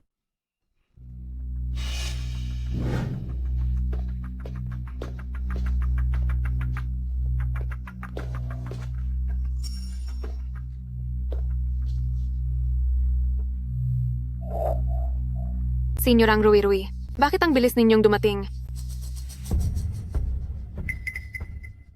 Professor Mu, nandito na po kami. Senyorang Mandy, Senior Xuan, paano ninyo siya nakilala? At tinatawag niyo pa nga siyang Professor Mu? Chingwu, pumunta kami rito nang sinasadya para sumali sa advisory team ni Professor Mu. Pero, di ba kayo pumunta rito para tulungan ako? Bakit kayo sumali sa team niya? Nagpapatawa ka ba? Sa anong dahilan naman kami pupunta rito para sa iyo? Para ba sa mga grado mong laging bagsak o para sa palpak mong pagluluto? Jingwu, ikaw pala ang nagsisinungaling. Sunfeng, hindi ganoon iyon. Siguradong nakatanggap sila ng kung anong suhol para lang siraan ang pangalan ko. Siraan? Binibining Ye? Isa ka na ngang nasa tamang edad. Kailangan mong maging responsable sa iyong mga sinasabi. Totoo iyan. Kung hindi, dahil kay Senyorang Rui-Rui na nag-tutor sa iyo noon, paano mo pa matatawagan ang numero niya? Professor Mu, matagal na kitang talagang hinahangaan sa iyong galing sa pagluluto. Sa wakas ay nakita ko na rin ng personal ang tagapaglutong May sa ngayon. Professor Mu, asawa niyo po ba ito? Nitong mga nakaraang taon, dahil ibinuhos mo ang iyong buong puso sa pamilya at tinanggihan ang paanyaya ng kolehiyo, iyon pala ay para lang sa ganito kagwapo at kakisig na asawa? Oh Diyos ko, naniniwala na ulit ako sa pag-ibig. Ikaw talaga ang tagapaglutong Mesa? Pero malinaw namang... Malinaw na ano? Malinaw na wala itong silbi, na umaasa lang sa inyong angkan ng Lu bilang isang simpleng may bahay. Walang silbi. Professor Mu, kayo ang tanging nag-iisang senior na consultant na Chino sa aming kolehiyo. Dahil sa tuwing nakikita ka lang namin, sa internet, medyo nakakalungkot nga eh. Xiao Mu, ito ang sulat ng pahintulot na may selyo ng kolehiyo.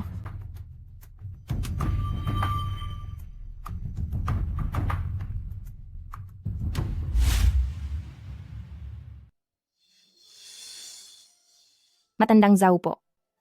Ito ang mga karagdagang materyales para sa ating ebalwasyon. Sana ay lalo pang bumuti ang lahat sa hinaharap. Sige, sige.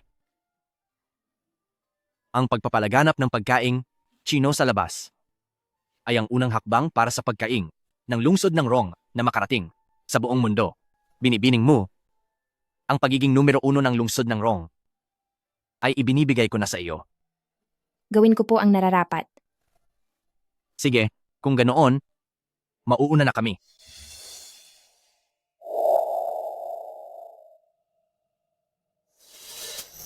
Loser! Mucheng, huwag kang basta-basta maniniwala kay She Jingxuan, hindi siya mabuting tao. Kung gusto mong magtrabaho, maaari kang pumunta sa Hotel Lu Yue. Aayusin ko ang lahat para sa iyo. Presidente Lu, huwag na po kayong magbiro. Huwag ninyong kakalimutan na ako at ang inyong angka ng Lu ay wala na pong anumang kaugnayan. Mucheng, ang buong angkan ng Lu ay hindi kailanman nagmaltrato sa iyo. Bakit mo nagawang pagtaksilan ako ng ganito? Sinabi ko na, handa akong baguhin ang anumang mali sa akin. Bibigyan kita ng isa pang pagkakataon. Ang mga nangyari sa nakaraan ay kalimutan na natin ng lubusan. Kung papayag kang bumalik sa angkan ng Lu kasama ko, ikaw pa rin ang magiging donya ng angkan ng Lu. Wala akong pakialam. Mucheng, akala mo ba ay napakagaling nyo na dahil lang nakakuha kayo ng 5 bituin? Isang restaurant lang iyan. Kung gusto itong sirain ng angkan ng Lu, napakadali lang nitong gawin para sa amin. Ginoong Lu Xunfeng, bukod sa paggamit ng kapangyarihan para manakit, ano pa ba ang kaya mong gawin? Kahit nasaan pa si Mucheng, tiyak na magniningning siya. Ang dumi na iniwan ng inyong angkan ng Lu, unti-unti ko itong lilinisin. Gusto mo ang Haoxiang, di ba? Bahala ka. Kunin mo kung kaya mo. Pero pagdating kay Mucheng, huwag mo na itong pangarapin.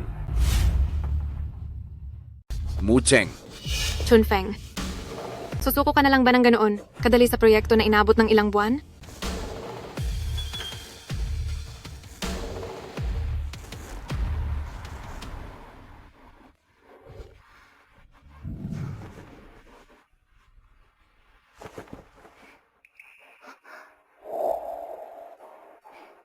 Salamat. Nasaan sila, ate? Ano? Inaantok na kasi si Mandy. Ihahatid na muna. Namin siya pauwi ni Xuan. Ipinapaubaya ko na sa iyo ang pag-aalaga kay Xiao Muha. Sige.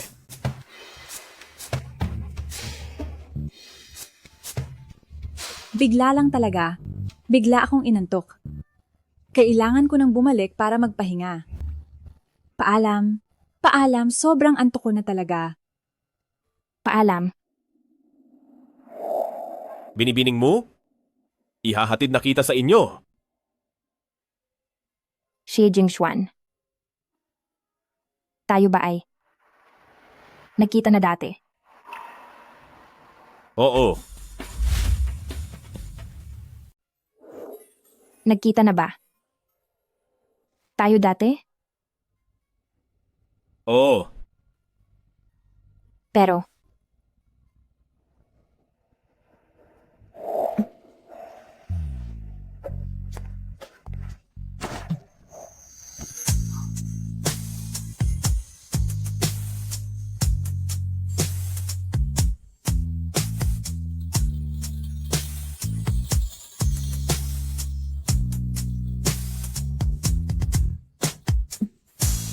salamat.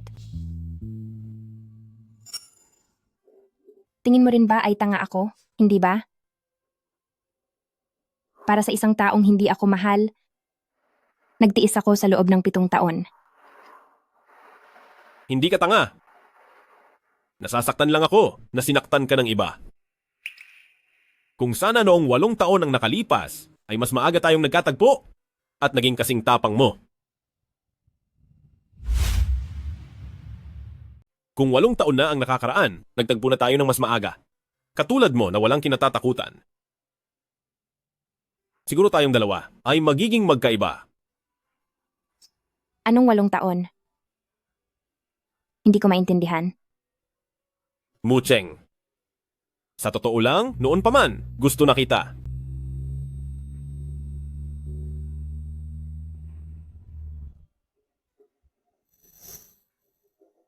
Ano ang sinabi mo? Sa susunod, sa lugar kung saan naririnig ang tibok ng puso, sasabihin ko sa iyo ng formal.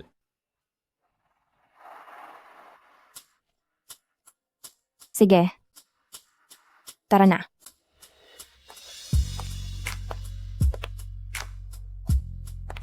Pagkatapos ng lahat ng nangyari, nagtagpo pa rin tayo.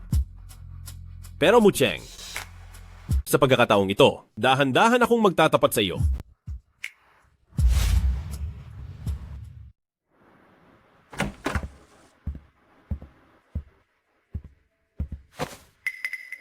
Ang baho ng alak.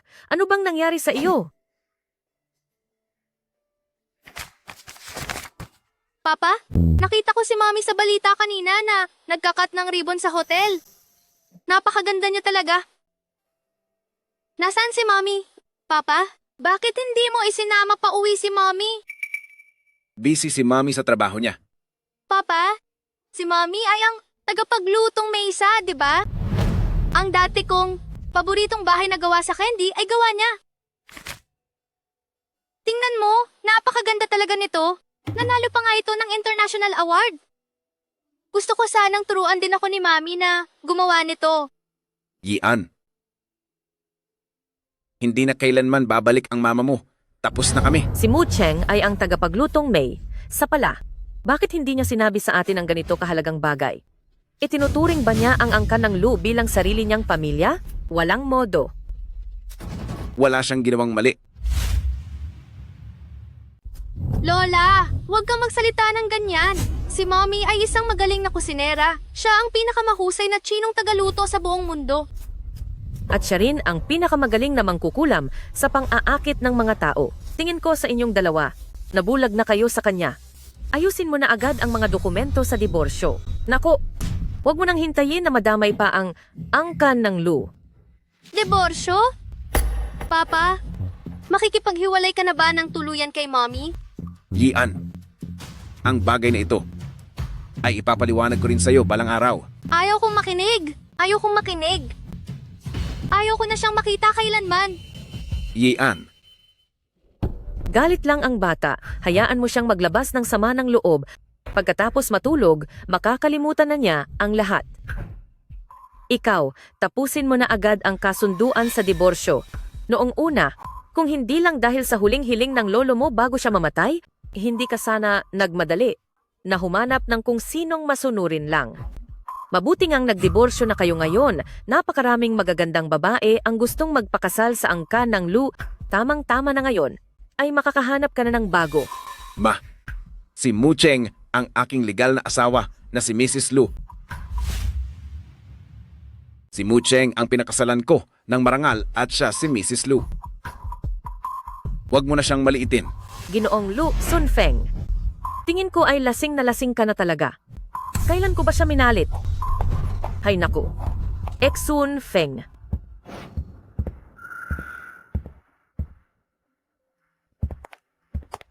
Xiaoye, nandito ka na pala. Auntie, masyado bang napadami ang inom ni Sun Feng? Hayaan mo siya. Auntie, ito ay supplement na espesyal kong dinala mula sa ibang bansa para sa inyo na napakaganda para sa inyong kalusugan. Mayroon din itong gold mask na napakaganda ring gamitin. Huwag na po kayong magalit. Ay nako, Ching Wu. Kung hindi ka lang sana nag-aral sa ibang bansa noon at nagpakasal kay Sun Feng, napakaganda sana niyon. Auntie, sa ebalwasyon ni Sun Feng ngayong araw, dahil sa aking pagkakamali, kaya nakuha tuloy ng iba ang pagkakataon. Patawad sa inyo ni Sun Feng. Wala iyon? Isang restaurant lang naman iyon. Napakaraming proyekto ang angkan ng Lu. Ang isang ito, ituring na lang natin na pinakain na sa aso. Isang restaurant lang naman yan. Ang daming proyekto ng angkan ng Lu. Itong isang ito, ituring mo na lang na ipinakain sa aso. Salamat po sa pag-unawa, tita. Hinding-hindi ko palalampasin si Mucheng. Ang maging katrabaho ang isang magaling at astig na kusinera ay isang malaking karangalan. Hepe, ng kusinang mo, gustong-gusto ko pong matuto ng ilang putahe mula sa inyo. Masyado ka namang nangangarap ng gising. Ang mga taong gustong kumuha ng klase ni Hepe ng kusinang mo ay abot na hanggang sa Pransya ang haba ng pila. Kumuha ka na lang ng numero at maghintay ka na lang sa gilid. Tama na yan. Bumalik na kayong lahat sa trabaho.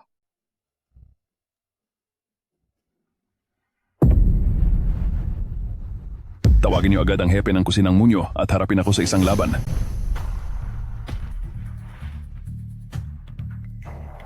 Ang ibig mong sabihin, ang isa sa 3 pinakamagaling sa paghihiwa sa buong bansa, na si Ginoong Jiang Wu, ay gustong hamunin si Mu Cheng sa isang laban. Sabi niya, kapag hindi lumaban, ay itinuturing na itong automatikong pagsuko. Pagkatapos niyon, kapag nakita siya ng mga taga-Haoxiang, kailangan nilang lahat na lumuhod at sumamba sa kanya.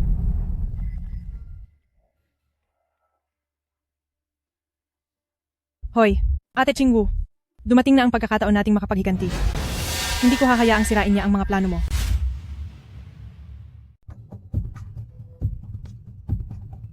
Lumabas ka muna at maghintay doon. Darating na ang tinawagan kong katulong.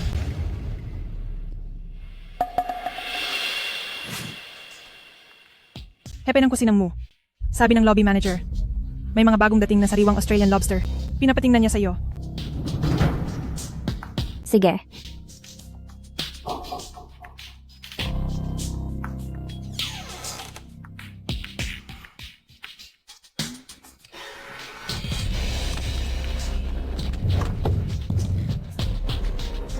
Sinadya nila akong ikulong. Ano ba talaga ang gusto nilang mangyari? Ikaw ba ang hepe ng kusinang mo, Mu Cheng? Tama. Ako nga. Sa star rating competition ng Haoxiang, ikaw lang ba talaga ang mag-isang nanalo? At nakabelo ka pa talaga? Neng, huwag kang mawalan ng tiwala sa sarili. Sa linya nating ito, ang pinakamahalaga ay ang husay sa pagluluto. Kailangan muna nating pagkasunduan ang mga kondisyon para sa mananalo at matatalo. Ang lakas ng loob mo, ha? Anong gusto mo? Ang taong matatalo ay habang buhay na lalabas sa mundo ng pagluluto. Ano sa tingin mo? Sige. Sa dami ng kusinerong nakilala ko, na kasing yabang mo, ikaw ang kauna-unahan. Eksakto. Inimbitahan ko si Ginoong Wang ngayong araw para maging hurado sa kompetisyong ito. Isang pambansang hurado si Ginoong Wang. Paano siya naimbitahan ni Jiang Wu? Sikat siya sa pagiging pinakapatas na hurado sa lahat. Punong kusinero mo? Dahil narito si Ginoong Wang, ang pusta nating binitawan ay hindi na maaaring baguhin pa. Ito, ano ang gagawin natin? Ano ang kinakatakutan mo? Ngayon ay ako si Mu Cheng. Anong kinalaman ni Ye Chingwu kung matalo man ako? Ang ikatlong pinakamahusay na kusinero sa bansa ay pumunta sa Haoxiang para hamunin si Xiao Mu. Hindi mo ba ito titingnan? Kahit ang 3 pinakamagaling sa bansa ay hindi mananalo sa kanya. Kunwari ka pa. Halata namang nag-aalala ka.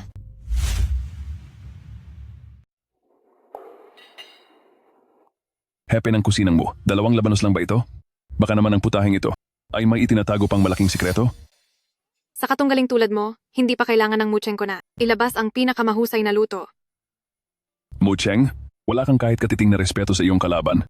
Paano ka magkakaroon ng karapatang maging isang kusinero?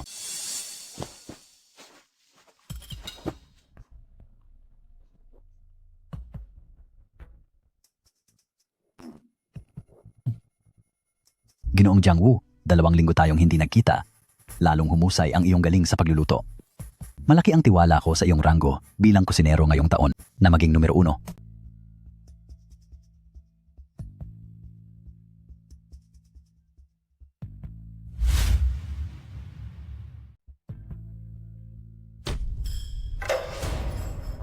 Ano ba tong kalokohang to?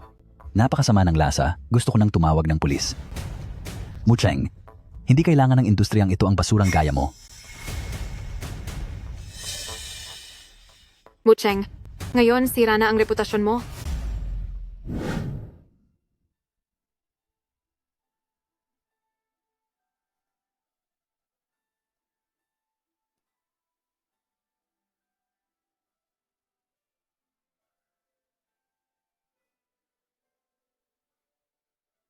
Hindi ako pwedeng mamatay dito.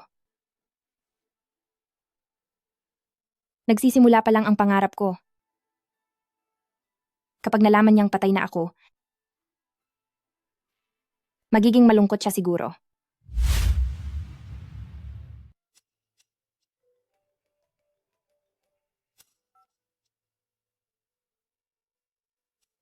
Bakit hindi ka sumasagot sa tawag? Bakit si Binibining Yeching Wu ito?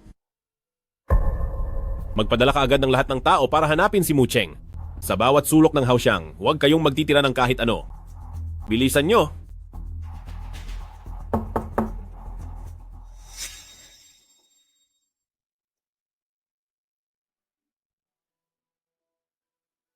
Ginoong Lu Sunfeng. Dahil lang sa lalaking tulad mo, muntik na akong mawalan ng buhay.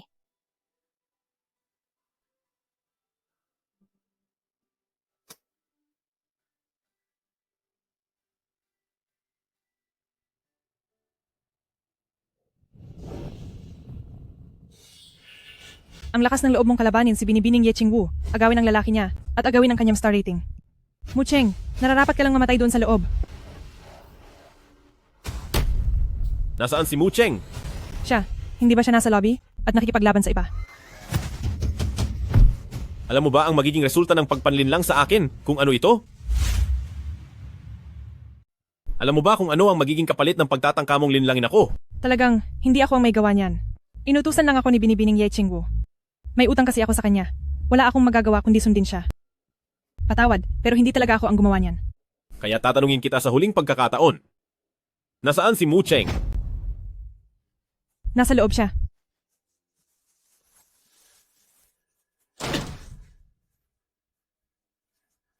Mu Cheng. Mu Cheng.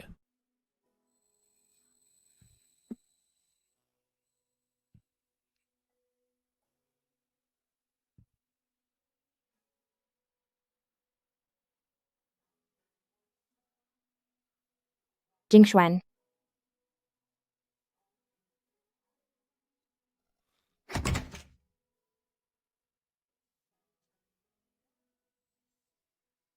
Mu Cheng, kung may mangyari mang masama sa iyo, hindi ko na rin kakayaning mabuhay pa. Tapos na ang laban, talo ka na. O ano naman ngayon? Mu Cheng, ang isang taong mayabang at hambog na tulad mo, ay hindi karapat-dapat na maging isang chef. Ito ang kasulatan ng pag-alis mo sa industriya. Dahil natalo ka sa paligsahan, pirmahan mo na ito. Mu Cheng, magretiro na. Mu Cheng, magretiro na. Mu Cheng, magretiro na. Ano ang nangyayari? Anong nangyayari? Binibining mo, may nagpanggap sa iyo at natalo sa kompetisyon. Huwag po kayong mag-alala. Binibining mo, palalayasin namin siya. Sa Haoxiang. Ibaba niyo ako.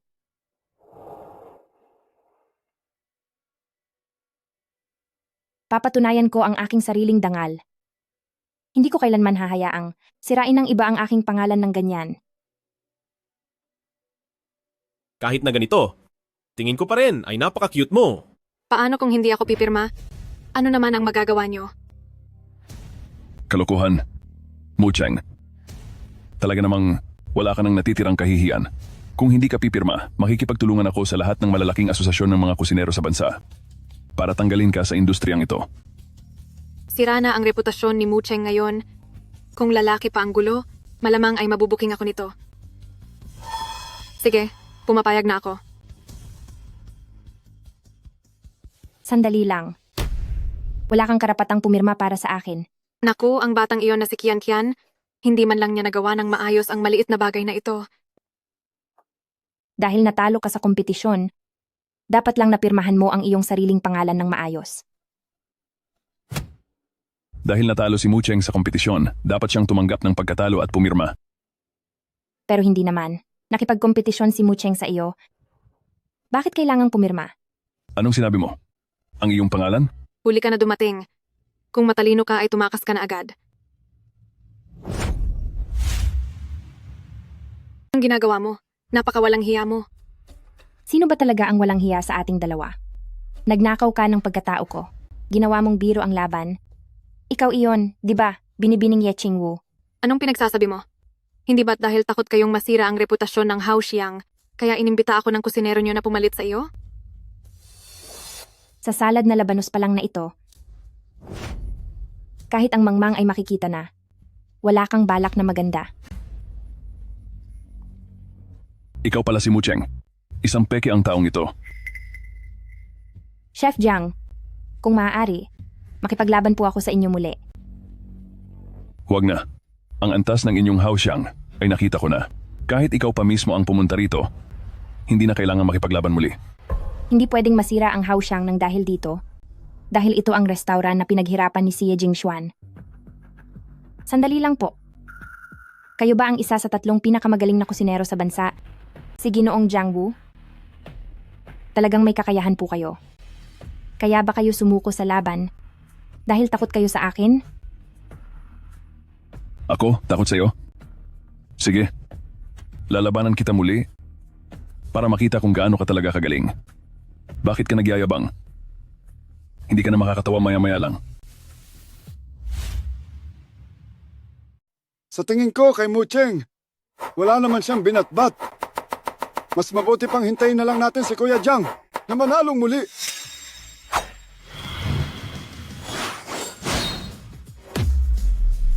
Ang galing ng paghiwa na ito. Dati ko na itong nakita sa mga pang world class na kompetisyon.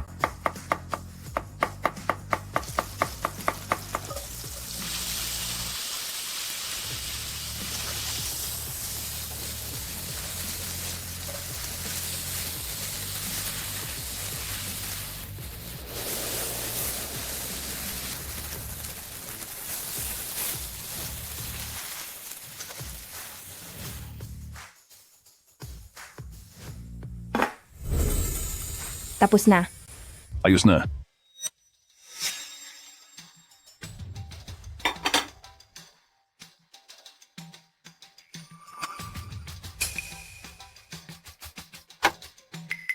Ginoong Jiang, ngayong walang mga hurado, bakit hindi na lang tayo magpalitan ng luto at magbigay ng puna sa isa't isa?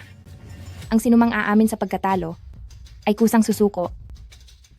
Hindi ka ba natatakot na kahit mas magaling ka pang magluto sa akin ay hindi ko pa rin aaminin pagkatapos kong matikman? Nagtitiwala ako sa pagkatao mo. At dapat alam mo rin na ang pagtatago sa tunay na lasa ng pagkain ay isang pambabastos sa mga sangkap na ito. At ito, ang pinakamalaking bawal sa mundo ng pagluluto. At naniniwala rin ako na hindi kayo ang tipo ng taong hindi tumutupad sa usapan. Masyado akong naging makitid ang isip. Hepe ng kusinang mo? Sige na. Hepe ng kusinang mo. Tuloy po kayo.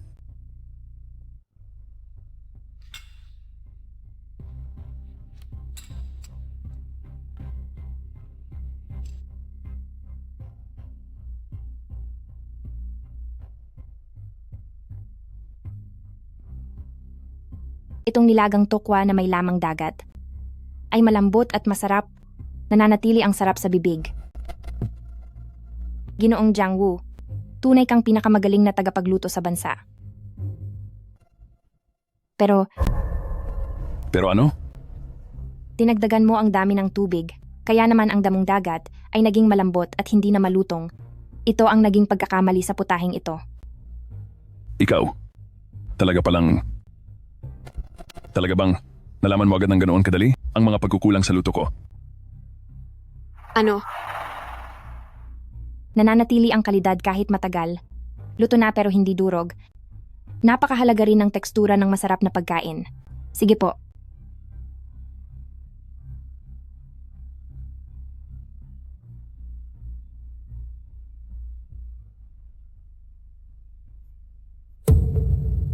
Saan mo natutunan ang putahing ito? Siyempre, sarili ko itong likha. Ito ay talagang... Anong nangyari kay Hepe? Jiang Wu. Hindi ba may paliwanag ang sama ng lasa? Talaga namang napakasarap nito. Ano? Ito ay isang napakasarap na pagkain.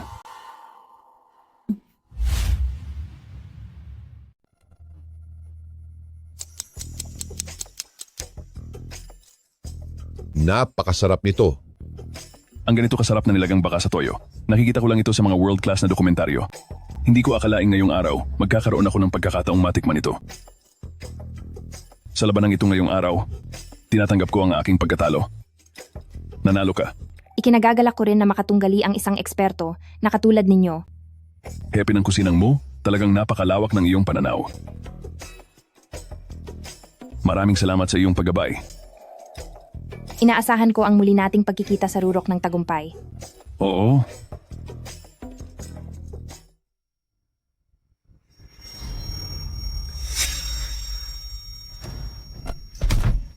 Mucheng, anong maduming paraan ba ang ginamit mo? Para isa-isa nilang purihin ang sarap ng luto mo? Ibigay mo na sa akin ang resipe ngayon din, at hindi kita ibubunyag. Pinagbibintangan mo na naman ako? Bakit? Naiinggit ka ba sa akin? Oo. Hindi lang ako naiinggit. Nagseselos din ako ng husto. Bakit ikaw ang naging maganda at astig na kusinera? Bakit lagi mo na lang akong natatalo? Bakit hinahayaan mong si Exun Feng ay laging nakabuntot sa iyo araw-araw? Binibining Ye Chingwu. Kulang ang iyong kakayahan, kaya huwag kang magwala rito sa harap ko. Punitin ko kaya iyang bibig mo. Subukan mong saktan siya.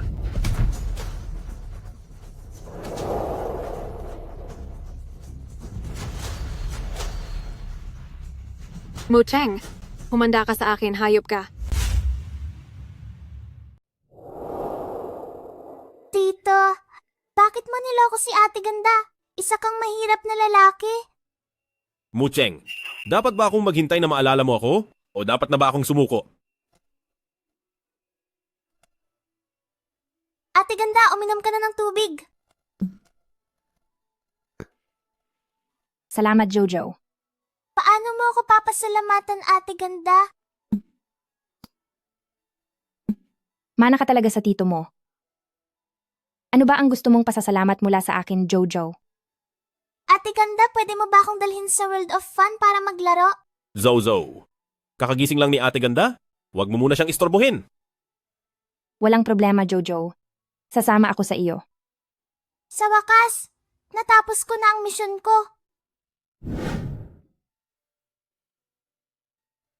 Kagagaling lang ng immune system ng bata. Mas mabuti na huwag muna kayong pumunta sa mga matataong lugar. Maaari po bang sumama muna kayo sa akin? May ilang mga gamot na kailangan nating kumpirmahin. Yian, babalik agad si Papa. Maghintay ka lang dito. Ayos ba? Opo. Tita Yezi, bakit po kayo nandito? Tita Yezi, bakit po kayo narito? Xiaoan, alam ko na ang pagkakamali ko. Mapapatawad mo ba si tita? Sabihin mo sa tatay mo na simula ngayon si Tita Yezi ay makakasama niyo ng mamuhay. Maaari ba? Tita Yezi, pero hindi naman po kayo ang tunay kong mami eh. Hindi ko kailangan na alagaan niyo ako. Mami!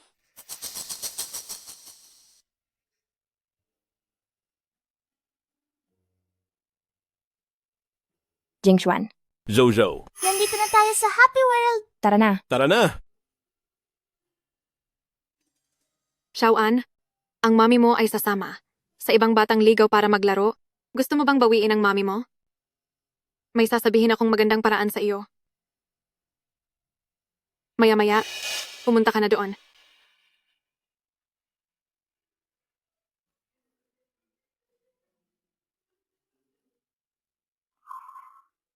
Sige, naintindihan ko na. Susunduin ko muna si lolo ni Zozo. Mucheng, maaari ba? Natulungan mo akong bantayan siya? Walang problema. Sige na, asikasuhin mo na ang dapat mong gawin.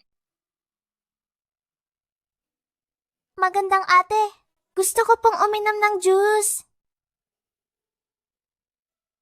Sige, bibili tayo ng juice ngayon. Pero gusto ko nang mag-swing ngayon din. Ganito na lang. Bibilhan kita ng juice, manatili ka lang dito at magpakabait. Huwag kang kung saan-saan pupunta.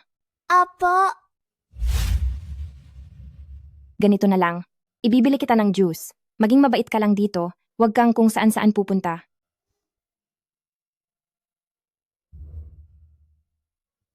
Dahan-dahan lang.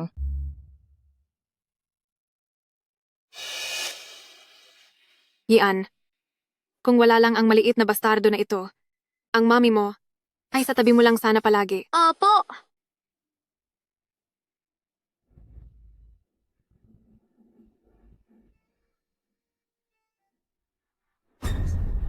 Bakit mo sinipa ang sombrero ko? Sino ba kasing may sabing agawin mo ang mami ko? Layuan mo siya agad. Ito ang sombrerong binili para sa akin ni Mama.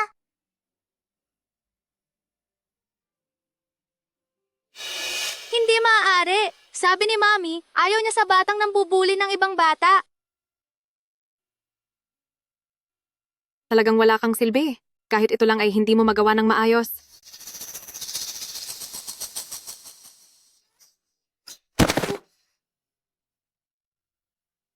Ay, may tao ba riyan? May nasaktan. Zhou Zhao. Ayos ka lang ba, Zhou? Zhou. Binibining mo? Ngayong parehong sugatan ng dalawang bata.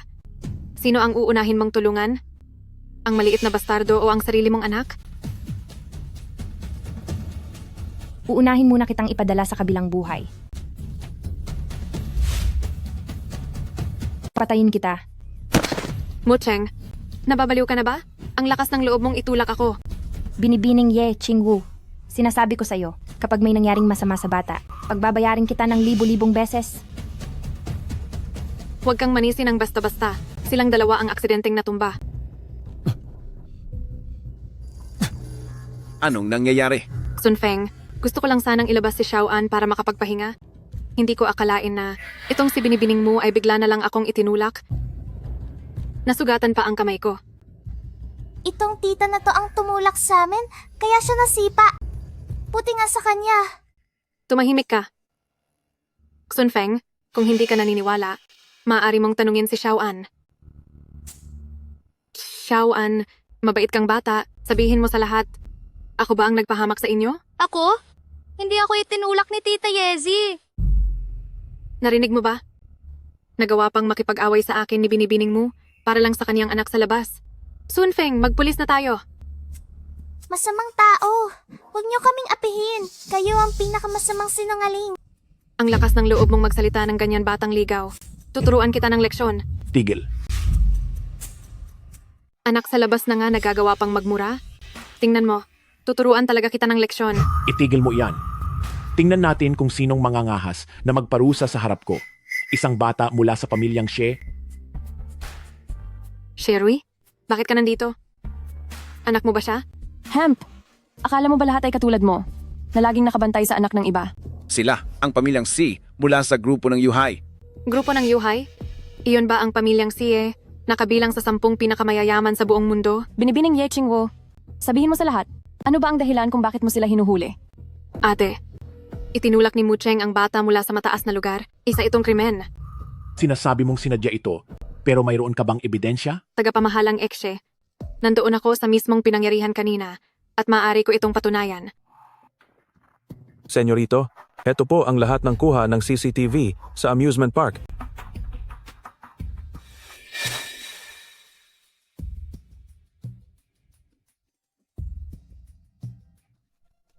Hinto. Si Tita Yezi ang tumulak. Binibining Ye Qingwu. Paano mo ito nagawa? Hindi. Hindi ganoon iyon. Sun Feng, pakinggan mo ang paliwanag ko. Nawala lang ako sa sarili dahil sa pagmamahal, dahil sa sobrang pagmamahal ko sa iyo, kaya ako nagawa ito. Nagseselos ako kay Mucheng dahil kinuha niya ang lahat sa akin. Patawarin mo na ako. Ang mga personal na usapin ng angkan ng Lu. Umuwi ka na at ayusin mo iyan ng mag-isa. Ngunit, ang salarin na nagtangkang pumatay sa aking apo ay dapat magbayad. Sun Feng, Ginoong Lu Sun Feng, paano mo ito nagagawang gawin sa akin? Mucheng, ikaw na hamak na babae. Wala kang ipagmamalaki. Kapag iniwan ka ng dalawang lalaking iyan, wala kang silbi. Ilayo siya. Bitawan niyo ako. Bitawan niyo ako. Mucheng, patawad at palagi kitang napagbibintangan ng mali. Xiao Mu, salamat sa ginawa mo kanina. Palagi mong pinoprotektahan ang aming si Jojo.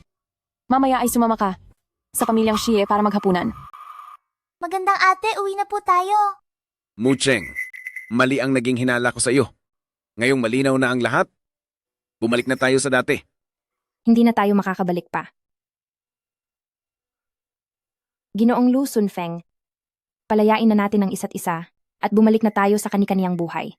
Mucheng, walang namamagitan sa amin ni binibining Ye Qingwu. Ikaw lang ang tanging mahal ko. Inalagaan ko lang si binibining Ye Qingwu nang bumalik siya dahil... Presidente Lu, hanggang dito na lang. Hindi na magandang tingnan kung magpapatuloy ka pa.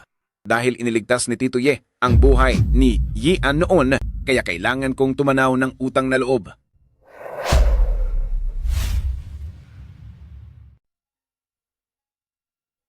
Kapatid, ang lalaki ay dapat marunong lumaban at mangagaw para makaangat sa buhay at makuha ang kaligayahan.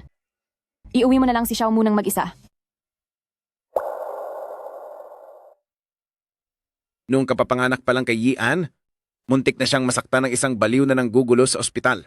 Si Tito Ye ang sumalo ng saksak para kay Yian. Noong oras na iyon ay mahina ka at walang malay dahil sa panganganak. Ayaw kitang mabigla, kaya inilihim ko ito sa iyo. Pero maari ka namang magbigay ng pera. Hindi ba? Nagbigay ako ng malaking halaga sa pamilya Ye. Pero nagpunta si Binibining Ye Chingu sa ibang bansa. Naaksidente siya sa sasakyan doon. Malubha ang naging pinsala kaya hindi na siya magkakaroon ng anak. Sabi niya kaysa sa pera, mas gusto niyang makasama ang pamilya. Kaya naman naging ganoon siya, kalapit kay Yian. Nakakaawa siyang tao. Ngunit ang taong nakakaawa ay siguradong may dahilan kung bakit siya nakakainis. Ang totoo ba ay gusto niyang makasama ang pamilya o ang agawin ng pamilya? Hindi mo ba talaga iyon maintindihan? Ako. Sa totoo lang ay alam mo iyan sa iyong sarili. Kung pagsasama lang ang gusto niya, hindi niya paulit-ulit nasasaktan si Yian. Binibining Ye Qingwu, ang pagsira sa pamilya ng iba ay talagang isang kasalanan. Pero hindi ka rin inosente rito. Ginoong Luo Xunfeng. Hindi talaga tayo para sa isa't isa. Mami, patawad po. Alam ko na pong nagkamali ako. Huwag mo po akong iiwan, maaari ba? Yian, pinapatawad ka na ni Mami. Ngunit magkahiwalay na si Papa at Mama. Kaya dapat maging mas mabuting tao ka na simula ngayon. Mucheng, bigyan mo pa ako ng isa pang pagkakataon. Bitawan mo siya. Ang makasarili mong pag-ibig ay patuloy lang na nananakit kay Mucheng. Ngayon lang magtatapat si Presidente Lu ng tapat. Hindi ba nakakatawa iyon? Ikaw, Xi Jingshuan, nagsasamantala ka sa sitwasyon. Hindi ka rin mabuting tao. Umalis ka sa harap ko. Ikaw ang dapat umalis. Noong nasa iyo pa ay hindi mo pinahalagahan, lahat ng ito ay kasalanan mo. Sigurado ka bang gusto mong kalabanin ang angkan ng Lu? Sino ka sa akala mo? Dahil matagal ko nang gusto si Mucheng sa loob ng 8 taon. Kung hindi lang pinakasalan ni Mucheng ang isang tulad mo, matagal na sanang bagsak ang angkan ng Lu.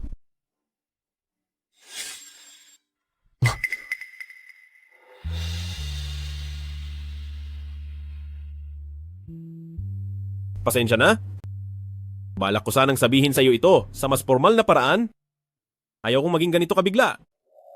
Kaya pala noon pa man ay magkakilala na tayo. Ikaw pala iyong batang lalaki na medyo mataba. Ayos ka lang ba?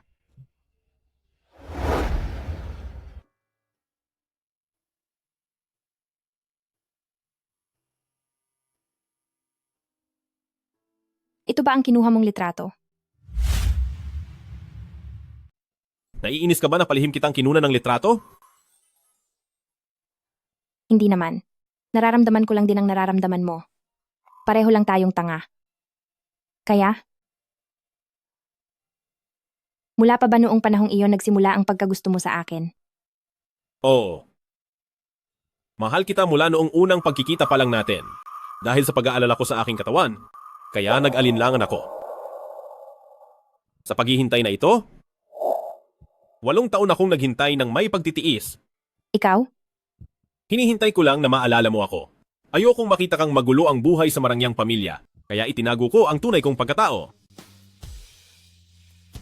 Pasensya na, Ayos lang. Hindi naman ako nagagalit. pero sana ay nagagalit ka. Sana ay mapansin mo ako at pahalagahan ng kahit kaunti. Mucheng, gaano man kahaba ang panahon, maging sa buhay na ito o sa susunod, ikaw lang ang mamahalin ko.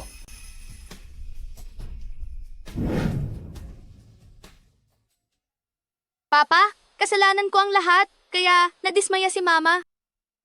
Kasalanan ito ni Papa. Masyadong maraming pagkukulang si Papa kay Mami. Pagkukulang. Sabi pa sa telebisyon, ang pag-ibig ay laging pakiramdam na may pagkukulang. Presidente Lu, Noon, tuwing nagkakasakit ang senyorito, ang senyora mismo ang nagluluto ng lugaw at magdamag na nagdadala ng makakapal na damit sa ospital para bantayan siya buong gabi. Hindi niya talaga matitiis ang senyorito. Papa, mahal pa rin tayo ni Mama. Mahalaga pa rin ako sa kanya. Ano kaya kung magluto kayo ng masarap na pagkain para amuhin ang senyora? Siguradong matutuwa siya. Tao mo, nakarating na sa kolehiyo ang liham ng pagtatalaga mula sa pagkaing di nahahawak ang pamana. Kailan mo balak magsimula sa tungkulin? Handang-handa na ako. Kaya lang, Sige na, pumunta ka na. Dapat lang nakuminang si Mu Cheng sa entablado ng mundo. Palagi akong susuporta sa iyo. maraming salamat. Jing Xuan, Magdagdag ka pa ng tubig. Presidente Lu, pumunta po ang asawa niyo sa internasyonal na pagkaing di nahahawakang pamana. Ihanda ang sasakyan para sa airport. Tara na.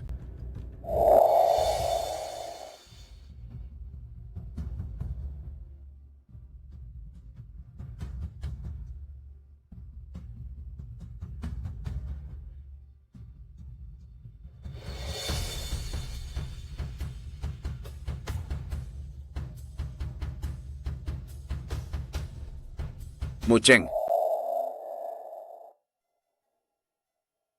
bakit kayo nandito? Dahil miss na miss ka na namin, Mommy. Mu Cheng, binaliwala kita noon at itinuring kong baliwala ang lahat ng sakripisyo mo. Ako ang nagdulot sa iyo ng panghihina ng loob at naging dahilan ng iyong pag-alis. Naparito ka ba? Para lang sabihin ang lahat ng ito. May isa pa akong bagay na gustong sabihin sa iyo. Mu Cheng, sana ay mabuhay ka sa paraang nais mo at maging maningning.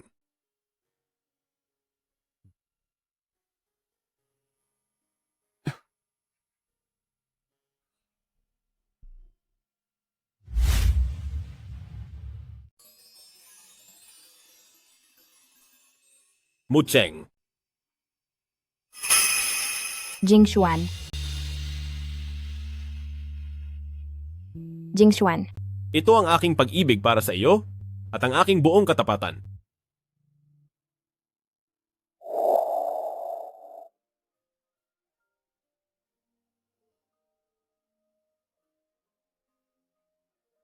Mu Cheng,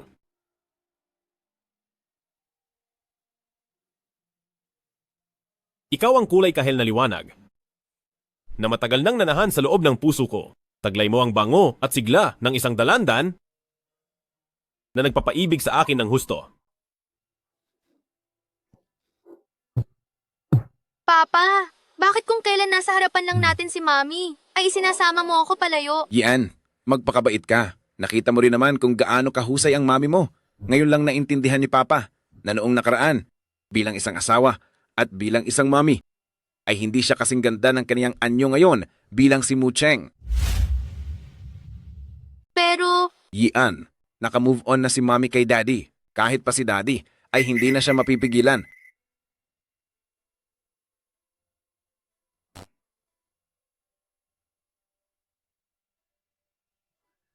ano pa ang silbi ng paggawa natin ng cookies?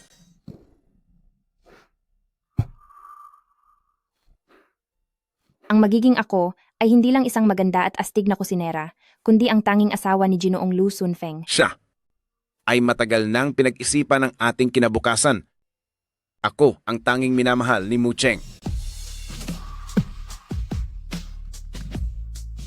Halika, Yian, tara na. Mu Cheng, pakasalan mo ako. Ako. Pakasalan mo siya? Pakasalan mo siya? Pakasalan mo siya? Pakasalan mo siya? Pakasalan mo siya? Pakasalan mo siya? Pakasalan mo siya?